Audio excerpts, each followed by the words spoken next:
Hello everyone. We are in the midst of something very important. We are doing a lot of important things. We are doing fiscal policy, we are doing taxation, we are going to start monetary policy also today probably, right? So we'll just quickly revise what all we have learned till now, especially in taxation. Can you please tell me, very important part, what is base erosion and profit shifting? What do you think is base erosion and profit shifting? Please see, whenever I tell you to revise, please try to revise it. Even if you are sitting at your homes, please try to revise it so that things become instantly clear, so that when you read newspapers, you don't find it difficult to understand the relevance of the point, to understand the analytical aspect of the point. What is base erosion and profit shifting? Base erosion and profit shifting is nothing but when companies show less profit, in high tax jurisdictions, right? When companies show less profit in high tax jurisdictions and high profit in low tax jurisdictions, then they shift the profits from the country with high taxes to country with low profits. How they do it and all, that is not relevant, and they shift the profits, right? And so the countries whose whose profit should be there, who should be taxed in that the country, for example, in our example, India. So in our example, in India, Tata Group's profits were supposed to be taxed, but they were taxed in Ireland. So Tata Group showed less profit in India, more profit in Ireland. Why? Because Ireland had more tax and Ireland has less tax and India had more tax. So when India is showing, Tata Group is showing less profit in India, which means India's tax base is getting eroded, right? So base erosion and profit shifting. This phenomena is called as base erosion and profit shifting. OECD countries, I told you yesterday, they are a group of economically advanced countries. What they did was they came together and they signed a framework called as OECD BPS agreement or OECD framework on BPS, and then they agreed to share information, right? So it was just a basic agreement, but something more needed to be done, and hence we came to global minimum corporate tax regime, right? GMCT. We saw something yesterday. This was initiated by G7, group of 7 countries, which was later taken up by G20 and then taken up by OECD as well. So this talks about a minimum tax rate. Ki whatever you might show profits anywhere, but minimum 15% we will tax you in India if you are an Indian company. Yes or no? If you are a foreign company, then that country will tax minimum 15%, right? So global minimum tax rate. Then we also saw something called as place of effective management. Yes or no? POEM, place of effective management. The O is small here because it is off. So place of effective management, it is known as POEM. What is POEM? Place of effective management. It is nothing but to determine where the company is actually functioning, to determine where key decisions are taken, to determine where is the source of income. Because in today's globalized world, you never know which company is operating from which country exactly, right? So where is the brain center or neurological center of the company? That to determine that we have these rules. Yes or no? Then we also saw some fraudulent transaction yesterday, which we tried to show ki there is Tata Group and there is Tata Steel and Tata Motors. Yes or no? So we saw that what happens is, normally what happens in a group company, there is a holding company, there is a subsidiary company, and there are 2 fellow subsidiaries or 3 fellow subsidiaries. Bear in mind, in our example, there were only 3 group companies. There can be hundreds of group companies in one particular group also, right? Read about ILFS crisis and you will come to know that they had made a convoluted web of more than 300 companies, and that is why it was very difficult to find the audit trail and where fraud was happening and how the company failed. Read about it if you want. You will not understand much of it, but at least you will come to know that things are so complicated in real life. What we are doing on the board is so simplified that actually the things are really very difficult, right? So then we saw the price at which transfer of raw material was being made to the other company. What was that price called as? That price was called as a transfer price. Yes or no? That price is a transfer price. Now that transfer price can be either good transfer price, which is official, or which is not official but which is market determined, which is called as what? Which is called as arm's length price, ALP. Yes or no? Or it can be some modified or some rigged transfer price, which is called as a sweetheart price. Yes or no? So these are the types of prices which we saw. What else did we see? We also saw that if a transaction is meant for avoiding or evasion of taxes, if a transaction is made only for the purpose of avoidance or evasion of taxes, then tax authorities have some superpowers. Yes or no? These superpowers are given to them by some rules which are known as GAR rules, General Anti-Avoidance Rules. Yes or no? Very clear. Okay. We also saw 3 levels of tax, three levels of tax, what we say, dealing with tax authorities. One is you tax evade, because you evade taxes. One is somewhere in between tax avoidance. One is tax planning. Yes or no? So these 3 concepts are also very important. What else did we see? We also saw that sometimes the price might appear as a sweetheart price, but it might be an arm's length price depending on the calculations. So to avoid friction or to avoid disputes between the taxing authority or the department or government and the assessee, or whose income is assessed, or the taxpayer, to avoid all those things, what do we do? We sign an agreement beforehand with the tax authority. We tell that person ki, sir, you sign an agreement beforehand with us and we will help you to avoid litigation. So in this way litigations are avoided. What are those agreements called as? Those agreements are called as advance pricing agreements. Yes or no? APA, they are called as advance pricing agreements, right? Then we also saw that one income, it is not logical to tax one income twice, because you have earned it once, you have paid tax once, and again you are supposed to pay tax. Then that doesn't make any sense. Yes or no? So that is why countries sign agreements with each other which are known as DTAA. Yes or no? Double tax avoidance agreement. They sign agreements with each other, DTAA. Then we also saw that some miscreants use or misuse this feature of DTAA, and they see with which country India has DTAA. So India has DTAA with currently 35 countries. So they also see with which country India has DTAA, and what they do is something called as treaty shopping. They see which are the most beneficial terms of any country, and then they see which are the lesser tax regimes, and then they show that I have earned business income, or I have earned all my income from there. Yes or no? This is known as treaty shopping. What are those countries called as where you have very less tax? What are those countries called as?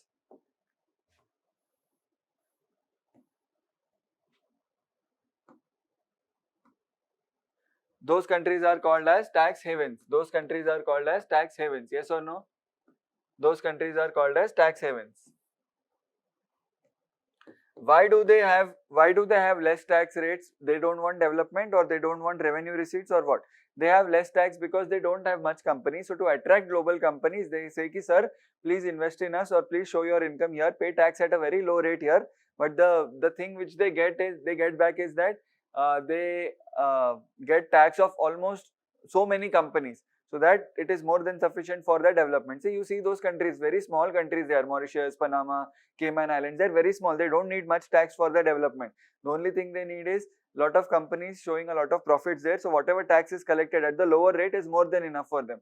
Because otherwise these countries, notice that these countries do not possess any market. So for example, you are Amazon Global. You know that India is a very big market. You know that India mein lot of people are there. You can sell your products there, you can make profit there. But can Amazon make profits in Cayman Islands? It cannot make profits because there are very less people. The level of income is also low. Standard of living is also low. What will they purchase? I don't have any profit making opportunities. But think from Cayman government side of view, they know that nobody is going to come here, neither Google nor Amazon nor any Tata or nor any Reliance is going to come here, nor Microsoft is going to come here. What will they do? They reduce the tax rates so that it incentivizes every global major company to show higher profits, higher sales in Panama or in Mauritius or in Cayman Islands, and then they get whatever tax they get, they are happy with that, right? Okay. We also saw something called as gafatax. Yes or no? This is tax on global information technology companies, IT companies, which are Google, Apple, Facebook, and Amazon. Microsoft is also there, but in the acronym it is not included here. Okay. What else did we see very quickly? What else did we see? We saw something called as tax expenditure. See, when I ask you what else did we see, I expect you not to look in your book, but to look in your memory and look in your brains and then tell me, right? Because if you look in your book, it becomes very simple. Ki, this we did. I'm just trying to recollect what else did we did. What is tax expenditure? Tax expenditure is nothing but all the total deductions and exemptions which are given by tax authorities, be it direct or be it indirect. This is a common term for development or for encouraging certain kind of behavior from the taxpayers is known as tax expenditure. So can you give me an example, one of the biggest tax expenditure government has? What is one of the biggest tax, or rather what is one of the biggest tax exemption government has given? Can anyone tell? I will give you a hint. 10(1). Agricultural income, it is exempt under section 10(1) of the Income Tax Act 1961, right? I hope you understand this. What is this? So every act has some section and a subsection. Okay, so there is section, there is subsection, there is clause, there is subclause, right? So all of them, so this is section number 10 and subsection 1. Okay, this is of the Income Tax Act 1961. Especially for those who come from science backgrounds, they might have laws, or I don't know. So that is why I am telling this is section, this is subsection. So if you want to write about agricultural income, please do not write only section 10, because section 10 contains a list of all the exemptions. So 10(1) is agriculture, 10(2) is something else, 10(2) is share of partner in partnership firm, etc, etc, etc. Okay, 1034 is dividend received from Indian company. There are so many sections which come, so many subsections which are falling under section 10. So please do not write agricultural income is exempt under section 10. That is very, very, very generic. Write section 10(1) and it will be good. And section 10(1) of what?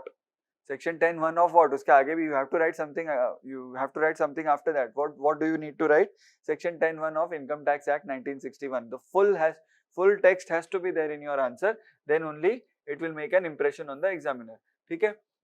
I get marks only for my accuracy. I don't get marks for my highly analytical writing. I don't write a lot of analytical points. I don't write a lot of high level points, which are there, which you will find in only one editorial in a year, or ekdam expert. I don't write all of that, because you have to study so much. There is no point in trying to find that one perfect point which might or might not be asked in the exam. But what you can do is, whatever you are writing, please make it accurate, please make it sensible, and what UPSC has said, relevant, succinct and meaningful. These three are the words which should echo in your mind every time you make notes, echo in your mind every time you read newspapers and you practice answers. Okay, relevant, succinct and meaningful. So whatever you are writing, it should be meaningful and it should be relevant. So if they are asking about tax expenditure, do not write about any other things. That is what I am trying to say. If they are asking about tax havens, then don't write about tax expenditure, or don't try to relate it unnecessarily to other concepts. It might be meaningful. Whatever you are writing makes complete sense. Absolutely agreed with it. But then it is not relevant. That is the point. And of course, it should be succinct. If you have to write only one paragraph on tax havens, please do not write 4 paragraphs or fill a full page on tax havens. Examiner also knows that you are doing, you are just changing the words and writing the same thing again and again. Right? What else did we see? What can you remember? What else? Try to remember. Even I am trying to recollect. What else did we see?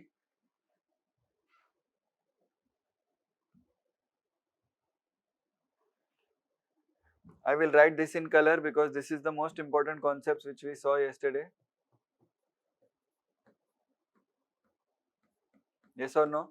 We saw about tax to GDP ratio. We saw direct tax to GDP ratio, indirect tax to GDP ratio, central government tax to GDP ratio, and overall tax to GDP ratio. See, state government tax to GDP ratio is irrelevant for us, because we are talking about Indian tax here. So state governments it is irrelevant. The only thing which is relevant is direct, indirect, and center. These three. Did we see some statistics yesterday?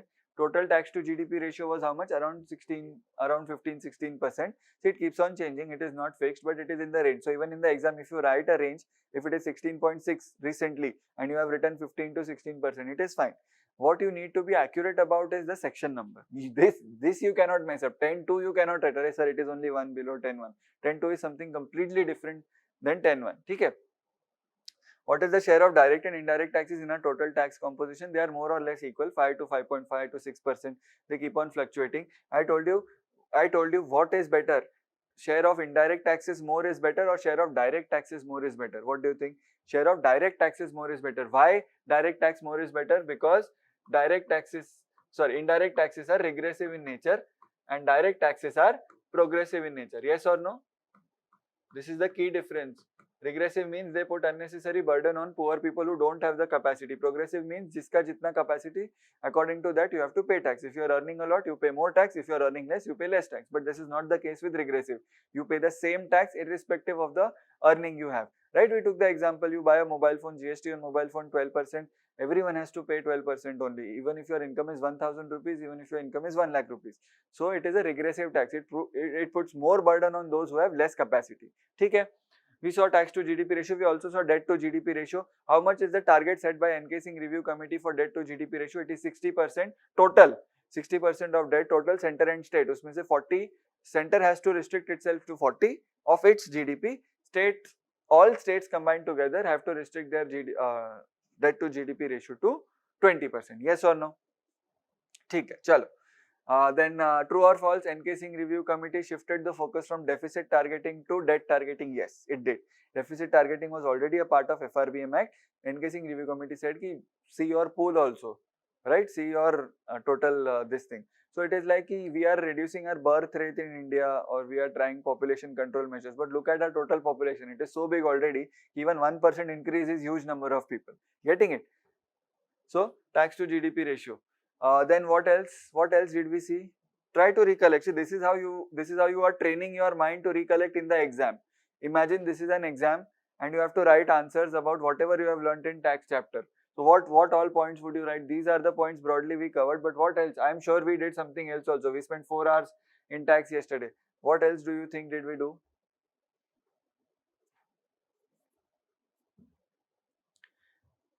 Anything you can recollect?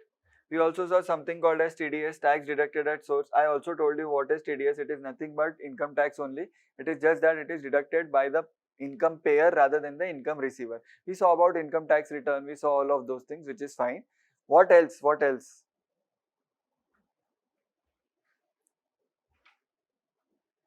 I am sure 2-3 points to hai aur, hai na? Sorry.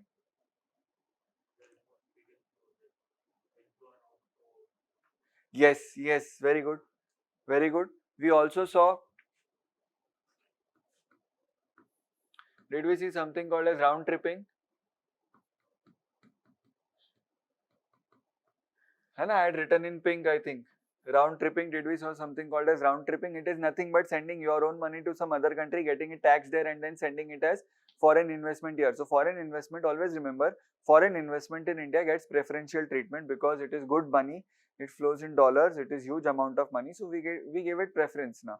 So if you are showing your income as foreign income, it will pass through preferential channels to India, and we'll see in balance of payments how these channels work.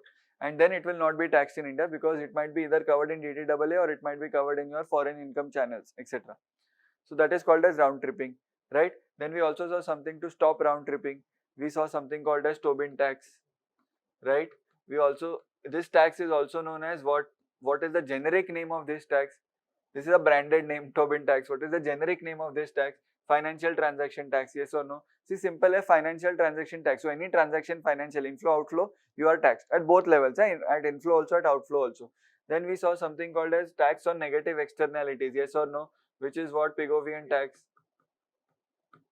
ठीक है? Very important. We also saw something called as fiscal cliff and related concept. Not related, but they mostly go hand in hand, is fiscal drag. Simple. Anything else you can think of? Anything else you can think of? Sorry. Very important. Very important. Again, I will use color here.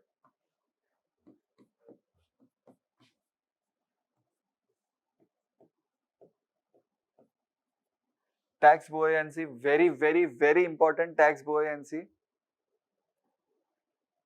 Right? What is tax buoyancy? Can you explain it to yourself in your mind? What is tax buoyancy?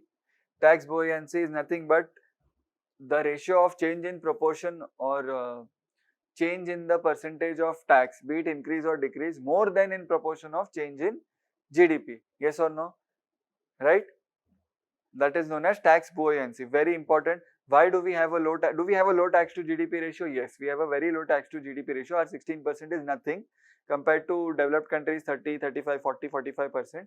Why do we have a low tax to GDP ratio? See, always keep in mind that our tax rate is at 30%. Okay? Our peak tax rate is somewhere around 34%. I will tell you why it is 34%. But our tax rate is very high. It is not that far from developed countries. So if developed countries are having 40% tax rate, we are not behind. We are at 34, 35. But still there is a lot of gap in tax to GDP ratios. Why? Because collection is not efficient in India. Agricultural income is exempt in India. what do you think the rich farmers earn? They earn in crores of rupees and still they don't pay a single penny as tax. Yes or no? So that is added to the GDP, but that is not added to tax. Then our collection systems are very inefficient. People engage the services of CAs and they help in this tax evasion. Yes or no? Right? So that is why our tax to GDP ratio is very less. Anything else did we see apart from this tax buoyancy? We saw the rates, we have a slab system, we have a progressive system, we saw all of that. Okay. Then anything else? We saw alternate scheme of devolution, which is between center and state. That is also very important. We saw alternate scheme of devolution. So we saw about devolution. We saw about vertical devolution. We saw about horizontal devolution. Right? Who collects income tax? Central government. It is under the exclusive domain of central government. So one part of it is known as profession tax, which is collected by the state governments. Not relevant for us to know. Okay. Anything else you can think of? Anything else? Any random thing you can think of?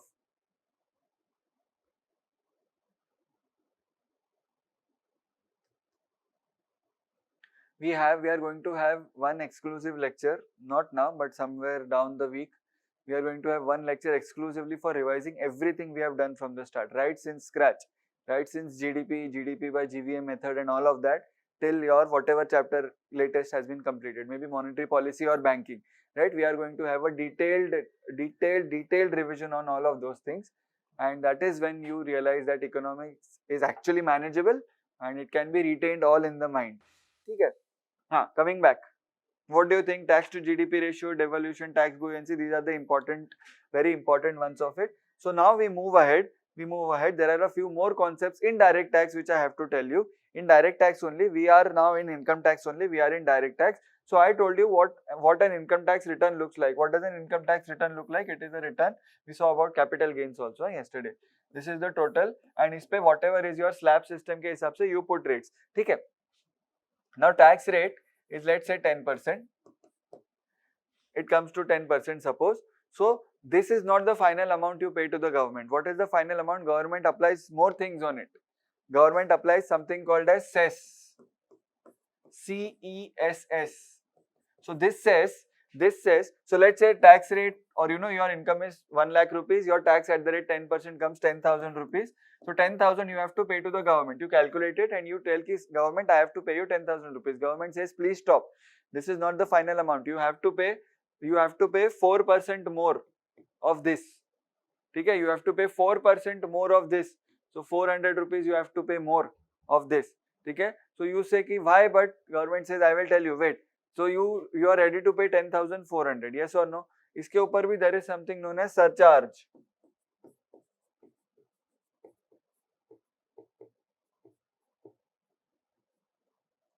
Government says pay 10% more of this. Then finally, how much are you paying? Yes or no? So what is this cess and what is this surcharge? That is the matter of discussion. So always remember, cess is levied on a tax. Cess is levied on a tax. Okay? This is your total income tax. Cess is levied on this. What is cess? Cess is some extra amount, some extra fee you can say, which is collected for specific purposes. Can government use tax for any purpose it wants? Yes. Government can use it for revenue expenditure, capital expenditure, giving it to states, giving grants, etc. Can government use cess collected for any purpose? No. Government has levied a cess due to a specific purpose, and hence it cannot use this for general purposes. So you might have heard earlier there was a cess called as education cess. So education cess means the money which is collected from cess has to be used for only specific purposes. One. Second type of example of cess, secondary and higher education cess, which means money has to only be used for secondary and higher education, right?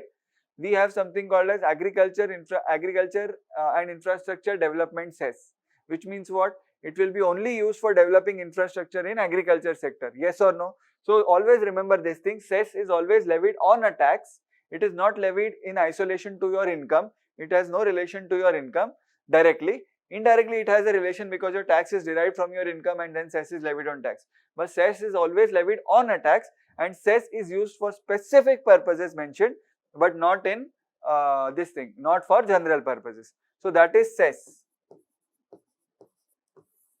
Samjha? Did you understand cess?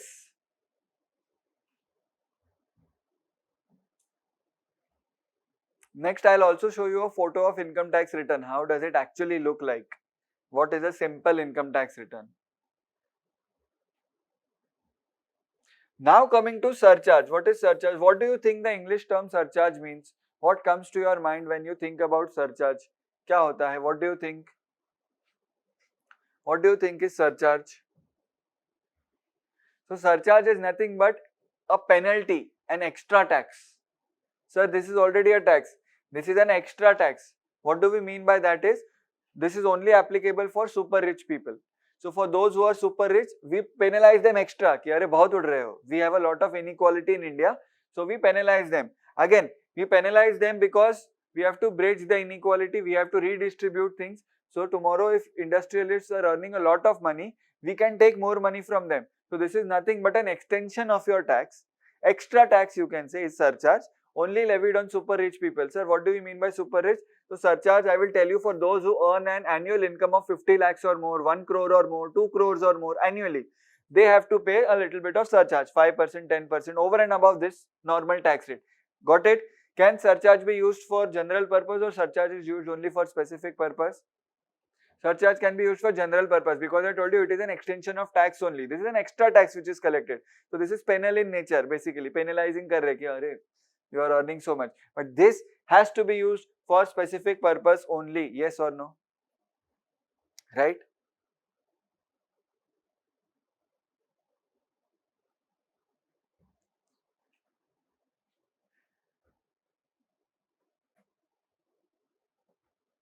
Samjha? Tax, surcharge, cess. These terms are very important.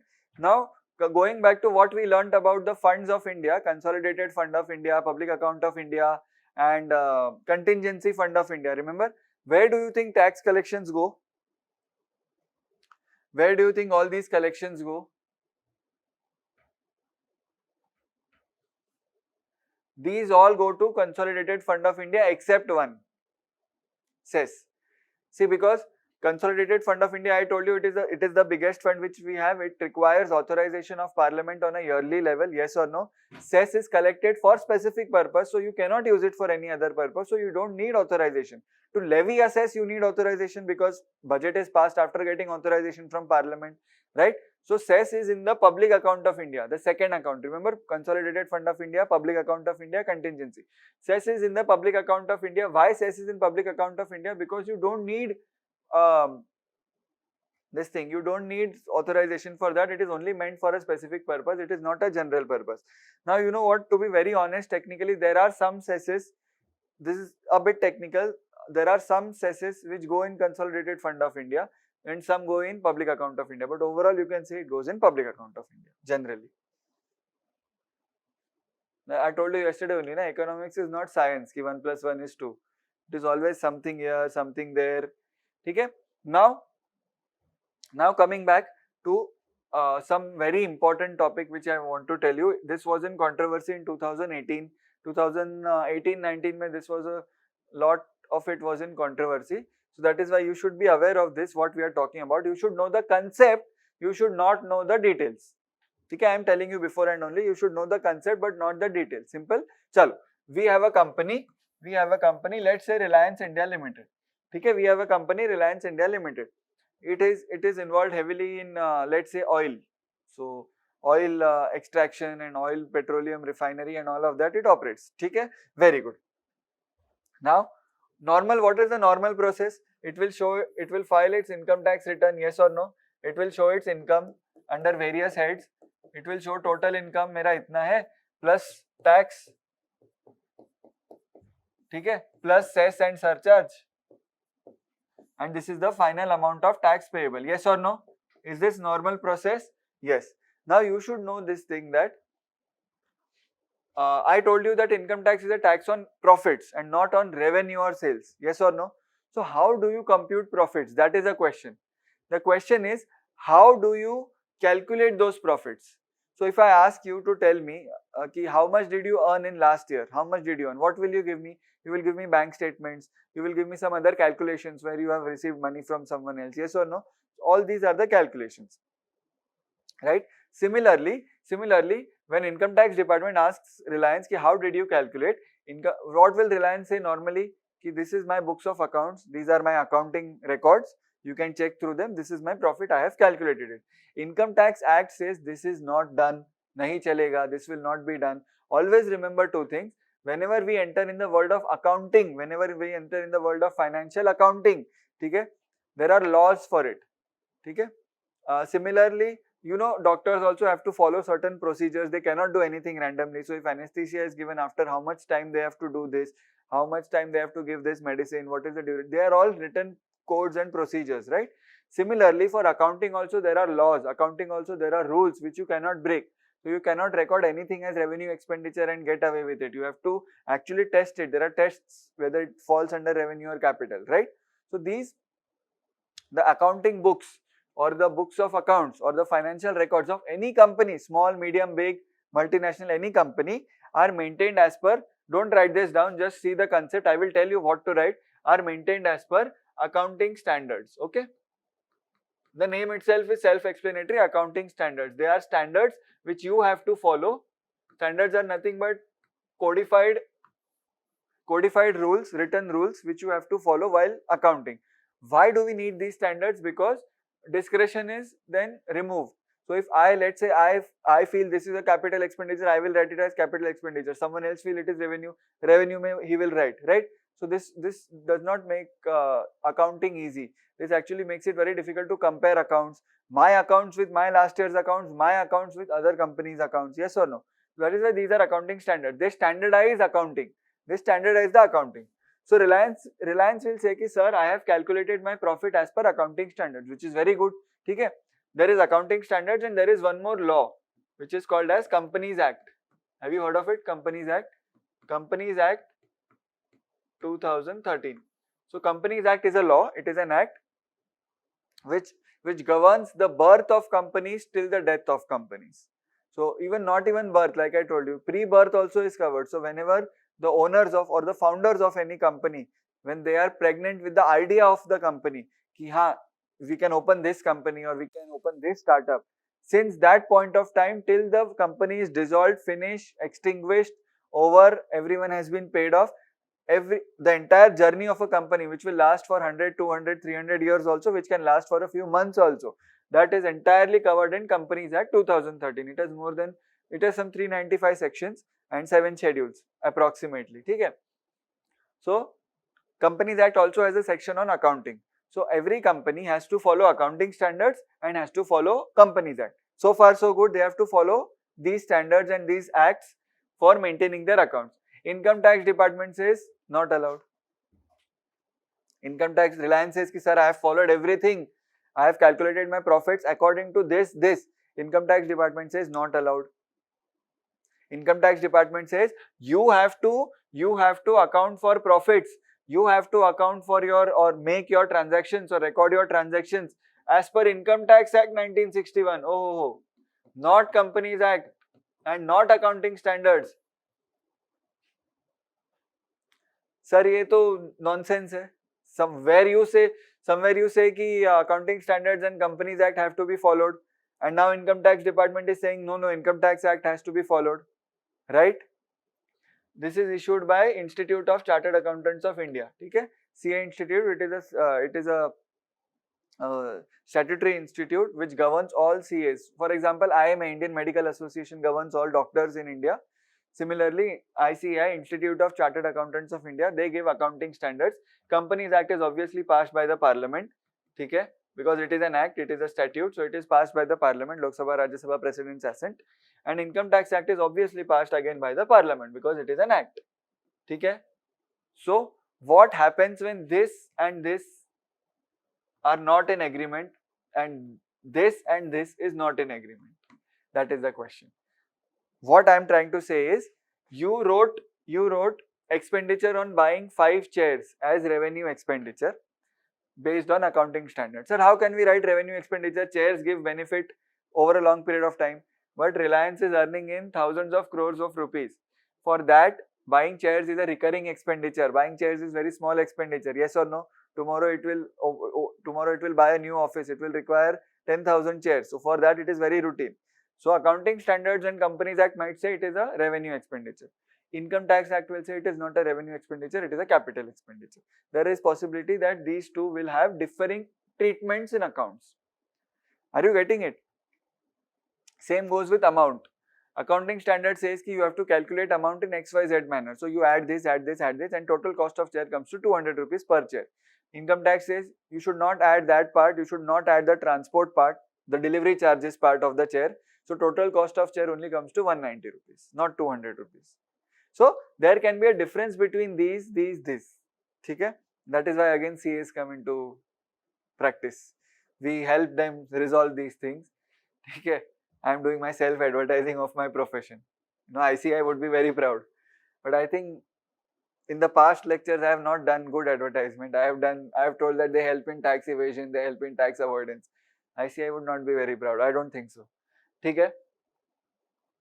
So these things happen. Now, Income Tax Act. So what do you think? Tax department will be happy when you follow this or when you follow this? Tax department will be happy when you follow this Income Tax Act. So now it asks Reliance to calculate profits as per Income Tax Act. There are different treatments again given here. Okay? Accounting standards samjha? Did you understand accounting standards? Now I want you to pay attention to this particular terminology. Income Tax Act is also a big act. It has a lot of things, right? So even we, when we file our income tax returns, it has to be as per Income Tax Act. It cannot be as per this. And there are, out of let's say 500 accounting treatments, there are 20 or 30 ones which differ in these two. Baki more or less they are same only. So it is not that this says completely opposite to this, but there are some 20-30 odd points where Income Tax Act says something else and accounting standards says something else. So now pay attention here.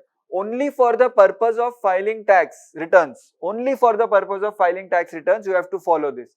Rest all work, your accounting, your submitting your accounts to the government, auditing, everything is done as per this. Only for the purpose of filing your income tax and filing your income tax returns, you have to follow this. Is this clear? Is this fairly clear? I have not even started with the concept. This background is necessary to explain what is the concept. But are you understanding this? This is supreme. When you are maintaining your books of accounts, this is supreme. But only for the purposes of this calculation, you have to follow this. Samjha? So what normally companies do is, they compute as per this because this is ready. Every quarter, every half year, every yearly, they have to prepare accounts. They prepare accounts, and then what are the differing things between these two? They adjust it. So for example, profit as per your normal books of accounts is 100 rupees. Then they will say that Income Tax Act does not allow this to be recognized in profit. So 100 minus 5, 95 they will show, and then they will, because rest is same na.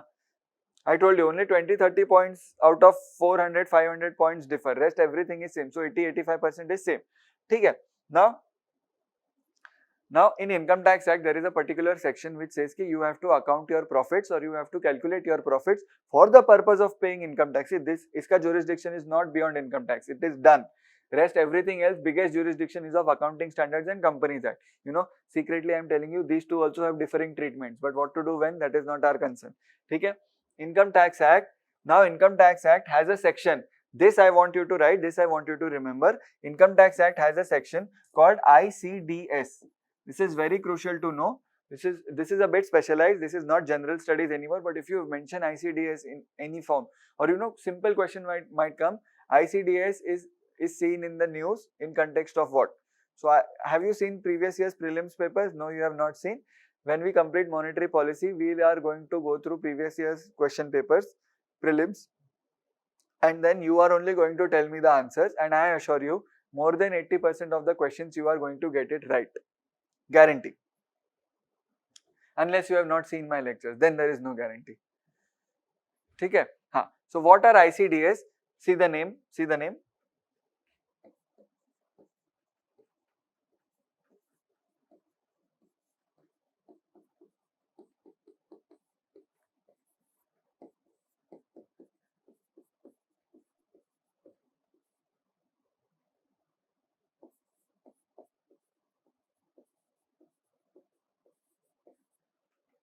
income computation and disclosure standards.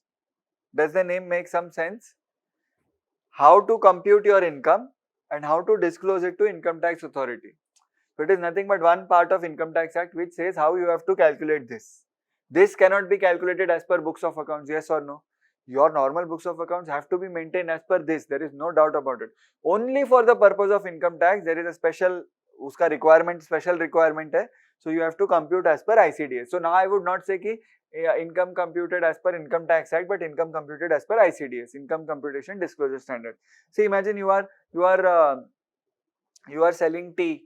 So every time you have, I think you must have seen those people who make teas in roadside stalls and all. They make tea in bulk. Every half an hour they make a new batch of tea, and this much big cauldrons they have and they make tea, right? Now someone comes and they make it with their andas, sugar and everything. Someone comes and says, I need black tea or I need sugarless tea. Then what will happen? Especially for that person, they make the tea similarly. Overall, for everyone to be happy, this is to be followed. Only for this guy's special purpose, this is to be done, right? Now I am coming to the main point. The main point is, do you know you don't have to pay tax on losses? Do you agree with this? If you earn income, then only you have to pay tax. Now my question is, very important. Now my question is, pay attention. This is about to get very interesting. Let us call this as, let me erase this now.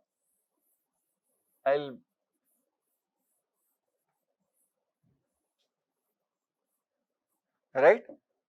Now see this. Reliance India Limited gave its computation of tax. It filed its income tax return. Okay, very good. It filed its income tax return. You only tell me, would it be as per Income Tax Act, as per ICDS, or as per accounting standards? What do you think? It filed its income tax return, so it would be as per Income Tax Act.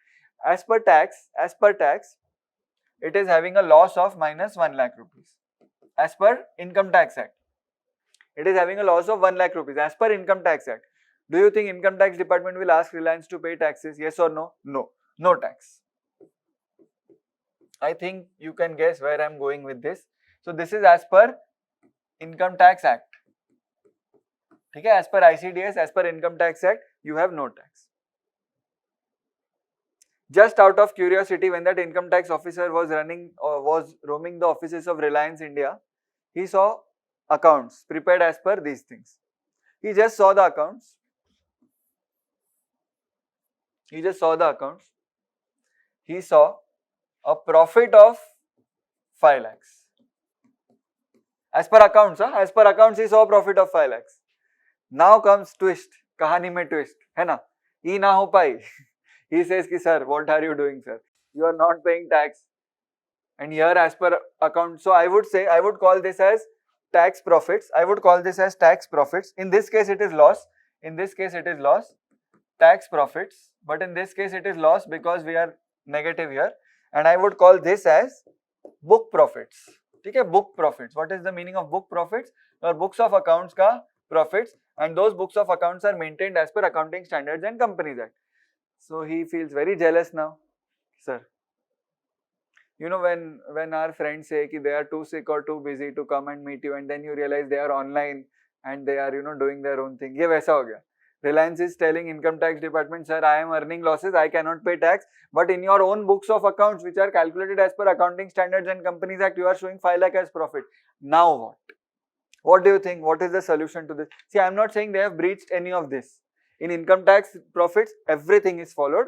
In book profits, everything is followed. But now what? Legally speaking, Income Tax Department has no right to collect tax because everything has been followed. Tax profits are zero, right? But do you think there is a scope of misuse here, right? They will enter into such transactions which reduce your profit as per income tax. But one more thing. This 1 lakh is relevant for whom? Income Tax Authority. Yes or no? This 5 lakh is relevant for whom? Shareholders. Because if your company is making a lot of profit, then that means your company is going very good. Do you agree with this? So this is for the world. and this is for income tax department. Yes or no? Tax department cannot take any tax, but we don't normally see tax accounts of companies. Now we see normal profit. In paper you might be reading Q1 profit of ITC raises to 2 lakh crores or 20,000 crores or whatever. So everyone else sees this. Arey, very good, Reliance is doing very good. Tax department sees this, Reliance is not doing good, no tax. What to do? There is a scope of misuse here. Definitely there is a scope of misuse here. Okay. Then what happens is government says, okay fine, we agree ki this is correct, we agree ki this is also correct, pay some minimum tax. Thoda sa sir, please sir, little bit sir. Okay, when you go to a bargaining, when you go to flea markets like Sarojini in Delhi or in Mumbai also, you have Fashion Street and all of those flea markets, Bandstand, Carter Road and all of those. So there also what happens is, he gives you a quote of 1,000 rupees, you say 500, then he comes to 900, and then when you start to leave, he say ki, sir, give little sir, 550 de do sir, whatever you are saying, uske upar give 50 rupees. Similarly, government says ki give little bit of tax, don't pay full tax, give little bit of tax. Now little bit of tax, but you say ki sir, it is minus 1 lakh, how can I pay tax? Government says pay little bit of tax on this. Pay little bit of tax on this. It is actually going according to the spirit of Income Tax Act, but there is a provision in Income Tax Act itself that if your profit as per tax is 0 or it is in loss, if you are not liable to pay tax, and if you follow or if you fulfill certain conditions, this is not for all, if you fulfill certain conditions and your book profits are positive, then you have to pay some tax on your book profits, not on tax profits because it is negative, but on your book profits. And this minimum tax, or this minimum tax is known as, please pay attention to the English here, very easy to understand, minimum alternate tax. It is called as MAT. Minimum alternate tax, it is called as MAT. Is the English very clear? Minimum alternate tax. It is alternate because normally this is to be done. Alternatively you can pay, but this tax is on book profits always. So MAT is always on book profits, not on tax profits. Because why? Because your tax profits are now 0 or negative. So logically Income Tax Department cannot come here. But because there is a scope for misuse, and see, I am telling you that not all companies would be liable to pay MAT. There are conditions, whether you follow this, whether you follow that, etc., not required for us. But we should know the concept of MAT, minimum alternate tax, so that when you read about MAT, the MAT rate has increased, which means that companies will be very upset, because now, even though they have no profit as per tax records, they have profits as per books of accounts. Sir, how is it possible that there is loss as per tax records and profit as per books of accounts? I told you there are some 20-30 odd transactions where accounting treatment differs from Income Tax Act and accounting standards. Out of 500-600 heads, there are some 20-30 transactions where they differ. Majority they don't differ, they are same, but there are some transactions where judgment is required. See, even doctors use their own professional judgment, yes or no? When a case comes, so they have to use their judgment, how much medicine to give, whether to give this medicine or that medicine. If you have seen TV series Dr. House, then you would come to know that it is full of judgment only. That series is over the top, it is not realistic, it is over the top, but still, if you see that, then you will realize that it is all about judgment, it is all about calculations and judgment.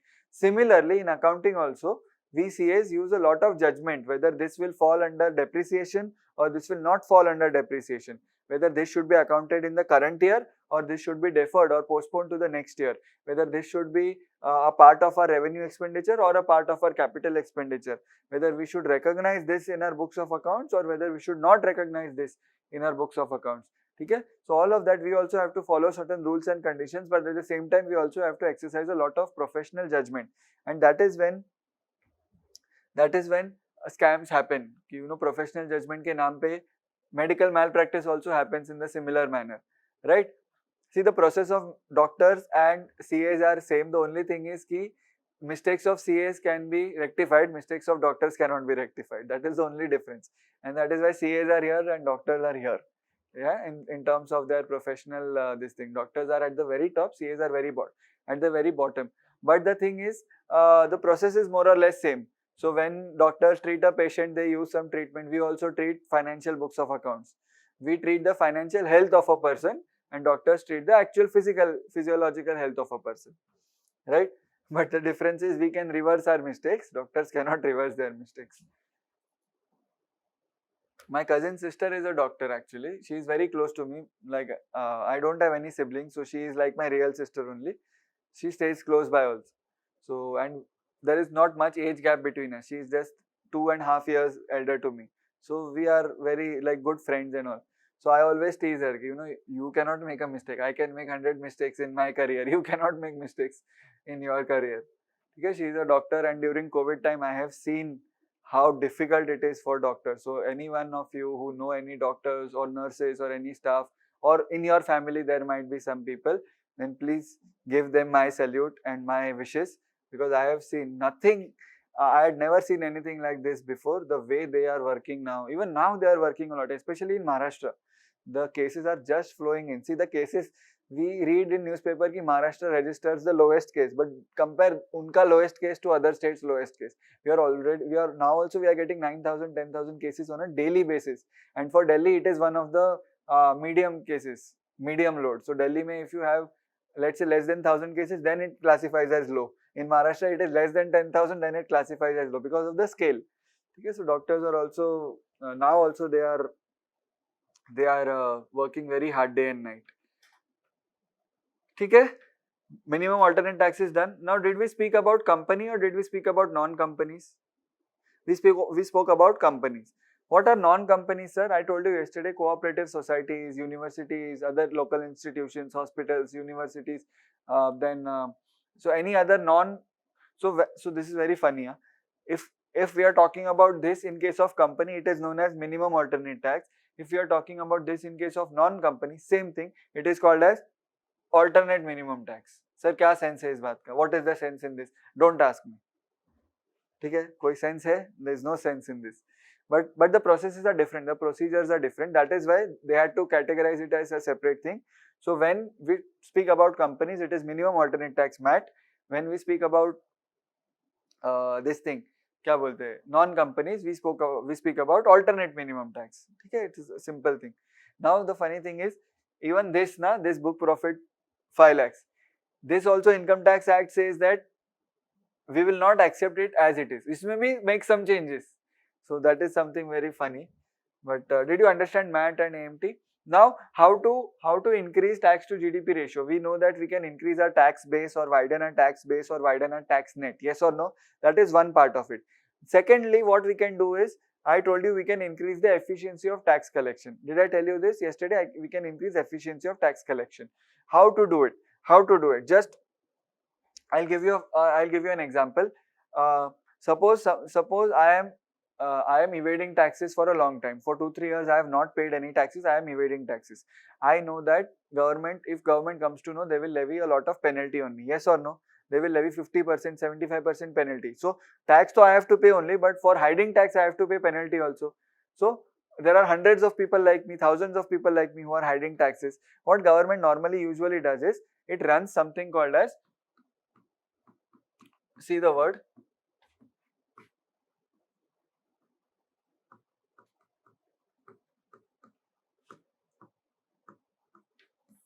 tax amnesty schemes. What do we mean by amnesty? Tax protection. Tax amnesty schemes means ki if you disclose your unpaid tax, so over the period of 5 years, if you have not paid tax worth rupees 10 crore, if you disclose it, we will half your penalty. Full penalty we will not apply full penalty, or we will not collect penalty at all in some cases. Just pay the entire outstanding tax, 10 crores, 50 crores, whatever is outstanding for past 5 years or whatever the period of time you are hiding. Just come clean, come clean. So sometimes we lie from our parents when we are younger, or our teachers. They say ki tell the truth, I will not beat you. वैसा है. The only thing difference between income tax department and parents is that, and teachers, is that they might not follow their word, but income tax department mostly does. Okay, because this is legal here. That is not legal. So mostly parents don't follow their word. I will not beat you, tell the truth, and you confidently tell the truth, and then they say ki ha, this you done, but you say but you were not supposed to beat me. So that is that is why I don't like school. Full of lies, full of deception. Okay, but income tax department says that if you won't put penalty on you, they will not. But there are certain conditions. Obviously, if you are disclosing it, then it should not be fraud money. It should be you had hid tax, but it should not be from some illegal activity. Let's say you disclose drugs income. Then income tax department says, I will not penalize you, but I will secretly call CBI or NCB and tell he had drugs money. Okay, that will happen. So you don't get protection from everything, but from income tax you get protection. Similarly, one more kind of protection which can be given by income tax department is that I will not put a criminal case on you. For example, if because you have broken the law, right? So I will not prosecute you. I will not put a case on you in courts and all. You just come clean, pay your outstanding. I am not giving you an option not to pay the outstanding. Pay the outstanding. उसके ऊपर का it depends. If government wants to aggressively collect taxes, then it will give a lot of waivers.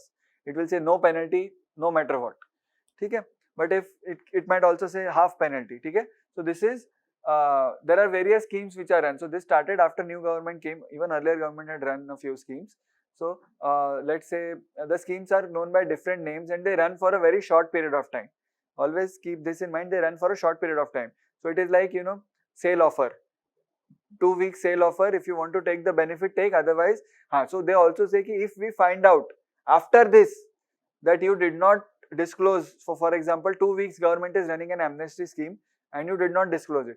After the amnesty scheme ends, if the government finds out कि then government comes hard on you. Then government says now 200% penalty on you. We gave you an option to come clean, you did not say. We lie even after our parents telling us not to lie or tell the truth. Then what will happen? You can imagine. Okay, Indian parents are very, very funny, very different. Asian parents are very different compared to Western parents.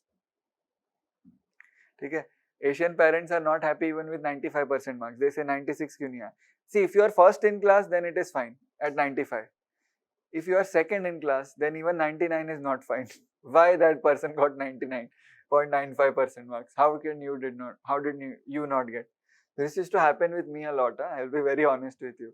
So I used to be in top 10. I was not a very top 5 and top 3 नहीं, but top 10 में I used to come, and that too I am talking about college. School नहीं है, college की बात कर रहा हूँ मैं. In school I used to get very less marks, 55 to 65%, because in school I did not study. Simple. So in college, but I liked accounts, I liked finance and all these economics. Economics was still okay, boring, but accounts and finance, I liked these subjects. So we had in commerce and all, we also had in CA. So I used to like these subjects. So I studied a lot. So I used to be in top 10 or sometimes in top 5 in college. But the question my parents used to ask is, why not 1?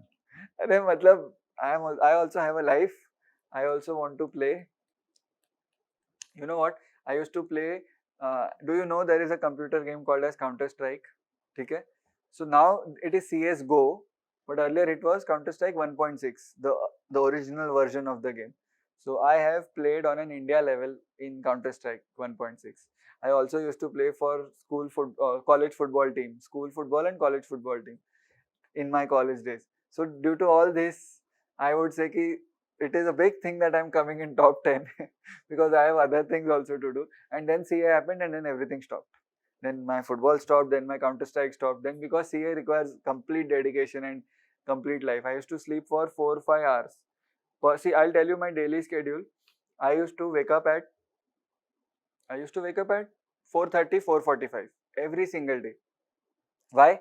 I had to catch a train at 5:15, 5:30 to go to college. My college lectures would start at 6:30 or 7 o'clock, and I always like to reach a bit early, right? My college had compulsory attendance. So just imagine, I had to go there. It had marks on attendance. So the more attendance you have, the more marks you get. So 7 o'clock, let's say the lecture starts, then college would end at 11:30 or 10:30, 11. Mostly I used to skip last lecture. Why? Because after moving from college, I used to go to my office for articleship, for training, for CA ka internship. Then full day in that office, in that training, I used to spend. And sometimes I used to reach home at 12 o'clock, 1 o'clock. Sometimes if I leave early, I used to go to CA classes also in the evening. Sometimes in the morning, sometimes in the evening, depending on the time. So I used to be at 4 places in a day, just imagine. And this went on for almost 2.5, 3 years. And uske beech mein CA exams and college exams also in between. And my college was ruthless. It didn't care if you are doing CA or anything else. Our exams would be very tough, and you should, I hope you know Shriram College of Commerce, SRCC. It is the top college of commerce, amongst the top in the country. So similarly, we have in western part of the country, we have two colleges. One is NM College and one is Podar College for commerce, exclusively for commerce. They offer only BCom and one or two more degrees. They don't offer science, they don't offer arts, only commerce. Okay. So my college was ruthless. So I had to score well in college exams, I had to score well in CA, I had to do good work in my articleship, I had to attend classes also, I had to attend college lectures also, college project work and presentations and all of that. And my college, to be very honest, believed in practical learning. So we had less of theory but more of PPT presentations, more of communication skills. I am able to speak very fluently now is because of my college. So I had a lot of inferiority complex when I went to college, because it was a place where almost all top students of the city in the commerce field came for learning. So I had a lot of inferiority complex. But धीरे धीरे I realized कि हम भी कुछ कम नहीं है, But college really helped me hone up my skills, be it presentation, be it communication, be it time management, everything. And I was forced to manage my time. I had no option. So this continued for 2 to 3 years, every single day. And I used to sleep for only 3.5 to 4 hours. And and honestly, I used to like it, because I like being occupied, I like being busy. I am a workaholic, to be very honest. So it is not that I don't enjoy, but in this schedule, do you think I would find time to play football and to do Counter-Strike? No. So everything stopped, right? So now I play Counter-Strike as a hobby. Now I cannot compete with the young people who are 15 to 20 years of age, because their mind-eye reflexes are very strong. Their hand-to-mind reflexes are very strong. And I cannot put in that much of time also. Okay? So the point is that we all have to struggle very hard. If you have not done it till now, you will have to do it now because of UPSC exam. So be prepared for a lot of hard work. Be prepared to pull in nights and days of studies. Burning the midnight oil will literally come true here. The only thing is you will not have oil lamp, you will have tube lights. That is the only difference. Other than that, you have to study till midnight. But yes, one thing I would suggest, because you are in foundation batch, is not to overdo it from now, because you will burn out. You have to study for 8 hours effectively from now. You don't have to increase those 8 hours to 16 hours until November, December. After December, you can pick up your pace. Now there is no need to do that. Absolutely, there is no need to do that. Okay? Because there is nothing worse than exam in 3 months and you are burning out, or you are tired, you are physically, mentally exhausted. There is no point in that. Okay? So, amnesty schemes, parents are bad, but income tax department is not, right? These are known as tax amnesty schemes. I'll give you a few names: Pradhan Mantri, Honoring the Honest platform, or Vivad se Vishwas Tak platform. These are all amnesty schemes, So, and these you will find in newspaper. See, I don't want you to remember the names of old amnesty schemes, because new ones will come in this year and you can write them in your answer sheets, new ones. Now the one which was launched in 2016 was known as Income Disclosure Scheme, IDS. Okay? But now it is okay, it is gone now. So normally amnesty scheme runs for 6 months or 3 months, or depending on this. And please bear in mind that these are not restricted to direct taxes only. These are also given to indirect tax assessees, indirect taxes, or those who are liable to pay indirect taxes. These are also given to them. Okay, so it is not necessarily direct taxes.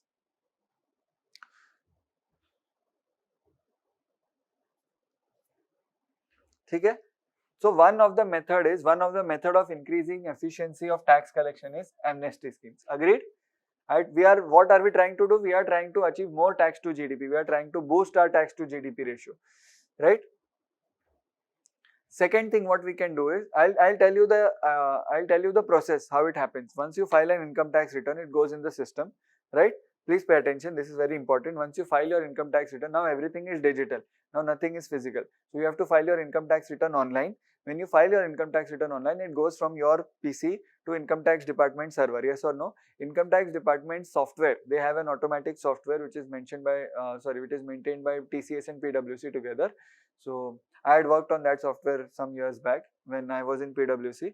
So what happens is, imagine the flow. Your income tax return will go to the tax department server. Tax department server will allocate one officer to your return. कि please check his return. If it is right, then mark it tick. ऐसा समझो कि this all happens electronically.